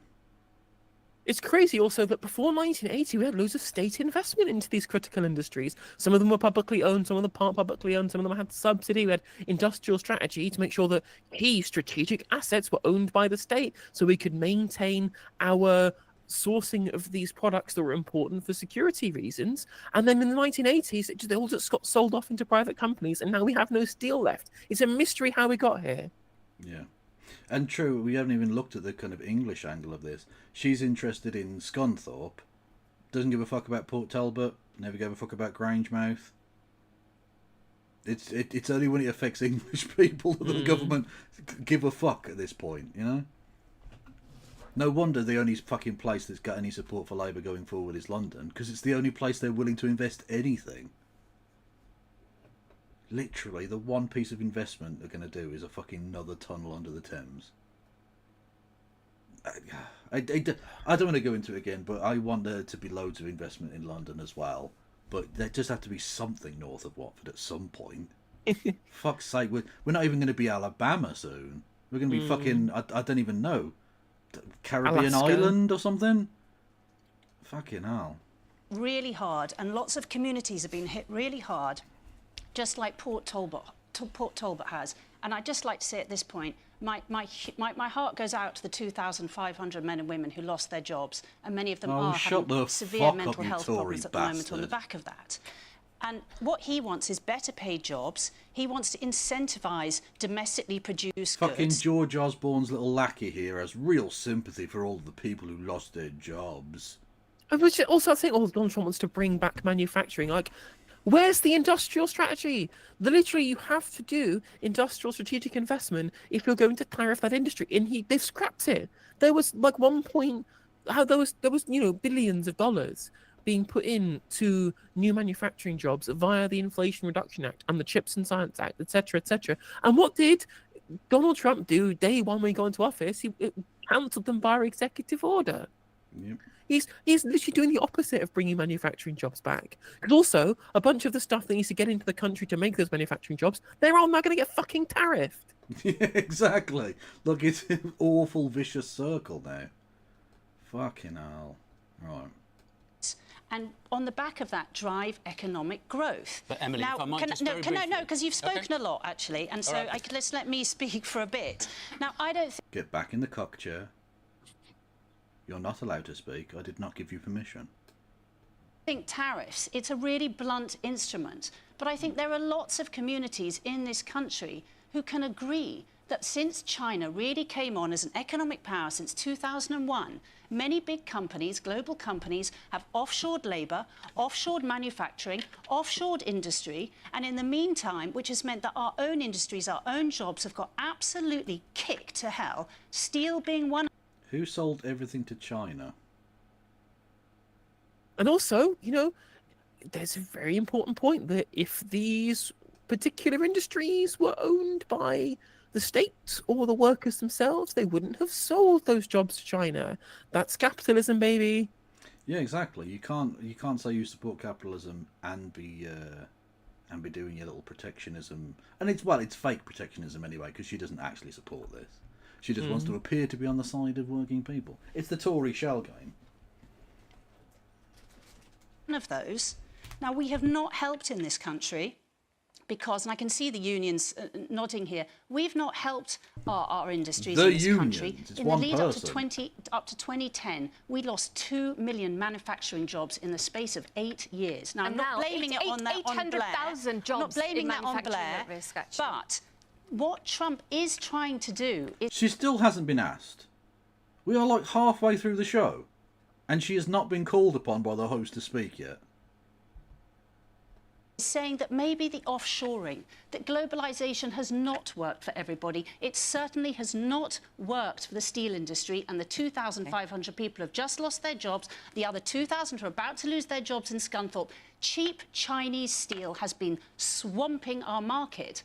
So before we chuck everything at Trump and saying everything he's doing is completely wrong, well, actually, I think the sentiment of a lot of what he is saying, we need a bit of that in this country. Instead, what we're doing at a time of our steel industry has been at its absolute weakest, driven by the EU, which I know lots of people in this audience think the EU is the absolute bee's knees. But do you know what they did? They put huge carbon levies on our steel industry. Oh, Scunthorpe, over the next 3 years, would have paid 450 million in carbon levies to the Treasury. Okay, let me bring Siobhan in. That is what is killing our Siobhan, do you... Then, okay. Do you agree It's with everything important that to Emily is understand. saying there? I mean, even if...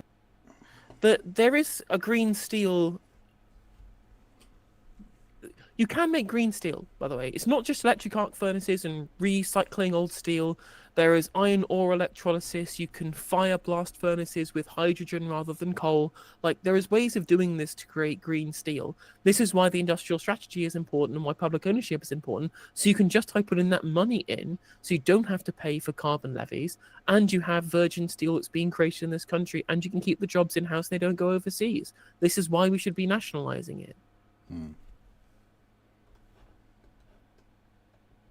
The UK doesn't like the tariffs imposed on us as a nation.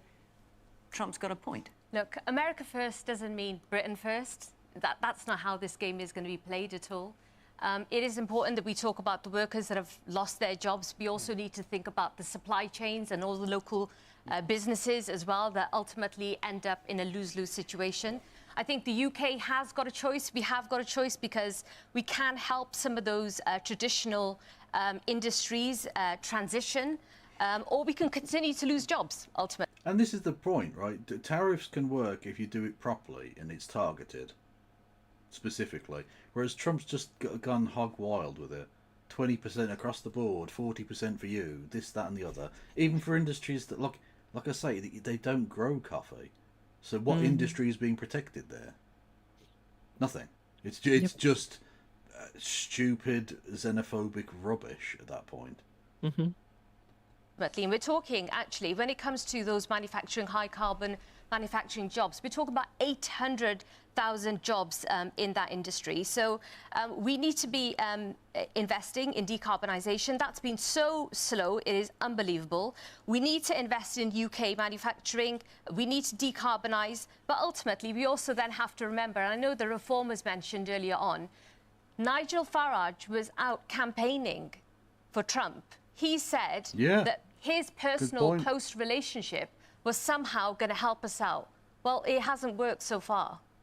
Yeah, He would claim that if he was in government, it would help. I mean, you know, he's not here to answer that. That, I'm sure, is what he would say. We're reliant on, you know, importing foreign imports and really relying on that to create jobs. I think it's time for us to be proud as a nation. And we need to be proud as Britain. But all right, hang on. Today, £20 million was put into Cardiff Airport. It's going to be up to 205 million in terms of supporting that airport and the jobs that go with it. So it's really important for... So you're saying we should put public money into useful infrastructure? I agree. I don't think that's the argument you want to be making, though, is it? No. It's just you're very shit at speaking. Taxpayers in the audience and wider to know that Labour will act when it suits them. And we did huge amounts of work to support Potolba. The Prime Minister was asked about it. Did she say Labour will act? Can we go... I think we need to go back there. I think she fucked that up. Hang on. To 205 million in terms of supporting that airport and the jobs that go with it. So it's really important for taxpayers in the audience and wider to know that Labour will act when it suits them. And we did huge amounts of work to support Potolba. The Prime Minister was asked about it this week. Yeah, the Labour Party will do good things. Thank you, Conservative Shadow Minister.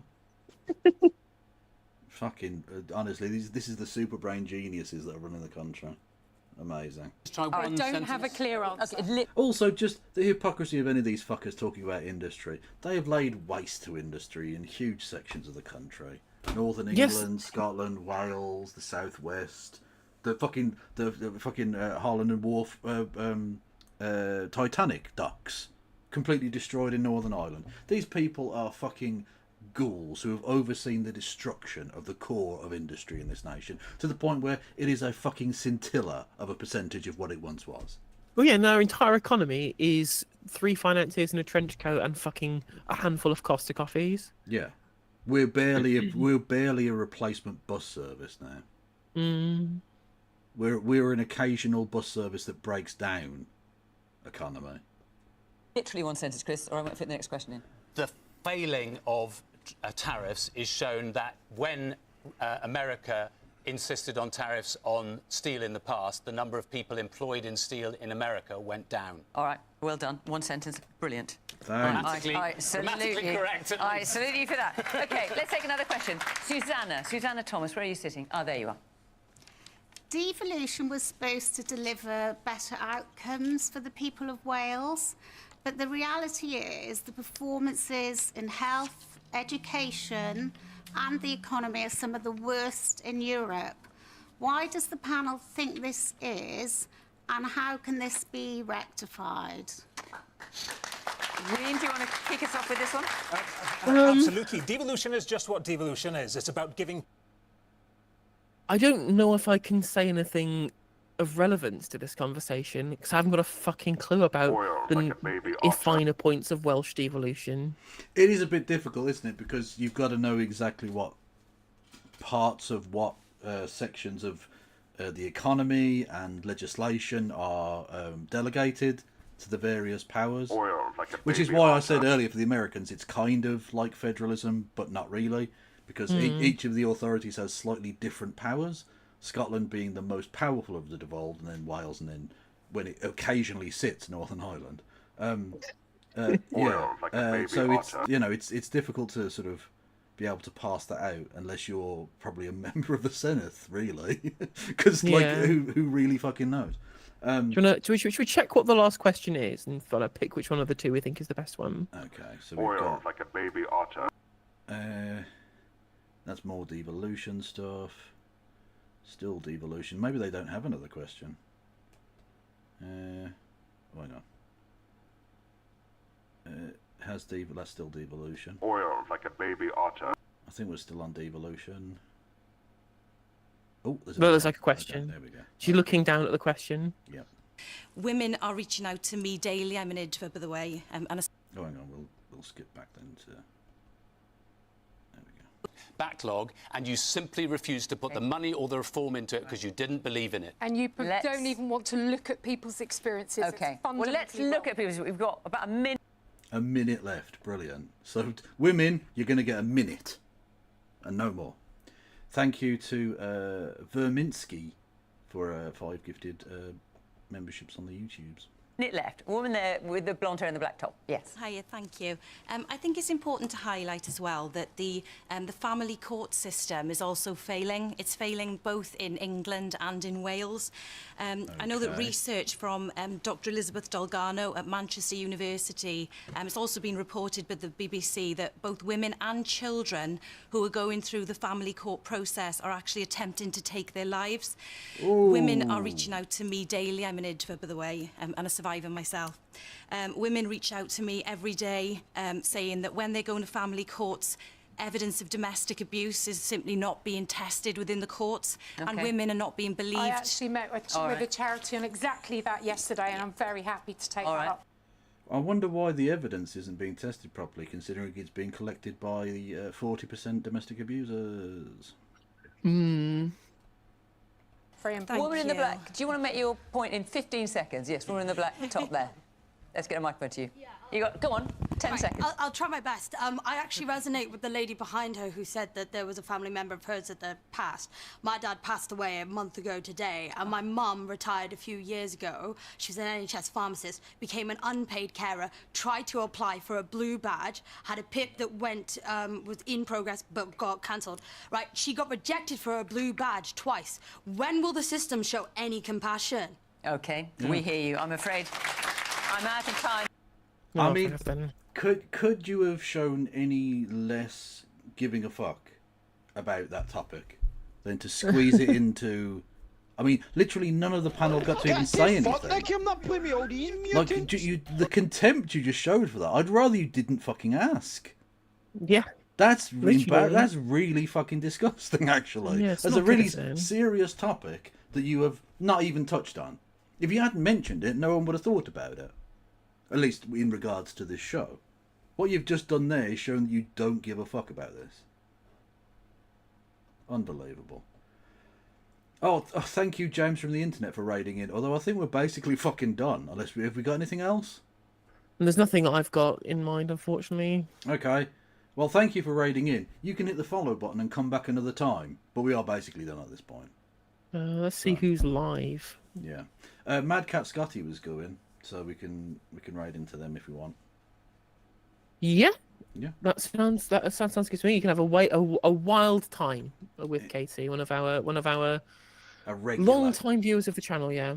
Indeed. But thank you, James, for the raid, and hit the follow button. Otherwise, I'll fucking end the stream. But I'm going to do that anyway. So. Ladies and gentlemen, go and follow Kevin Logan, KF Logan175. That's the Twitch. Not KF175 on the YouTube on Twitter, and Floppy111 over on YouTube. Everyone follow No Justice MTG. She's famous in that. I am famous. It's true. You know Ash Sarkar, and Aaron Bastani, and you probably know Jeremy Corbyn, but you're not telling us. I have interviewed Gary the Jam Man.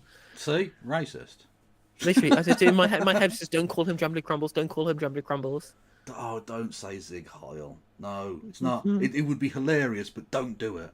Anyway, thank you all for listening and watching. Everyone go and follow the No Justice and James from the internet for raiding. And, And Free Palestine. Free Palestine. Bye. Bye.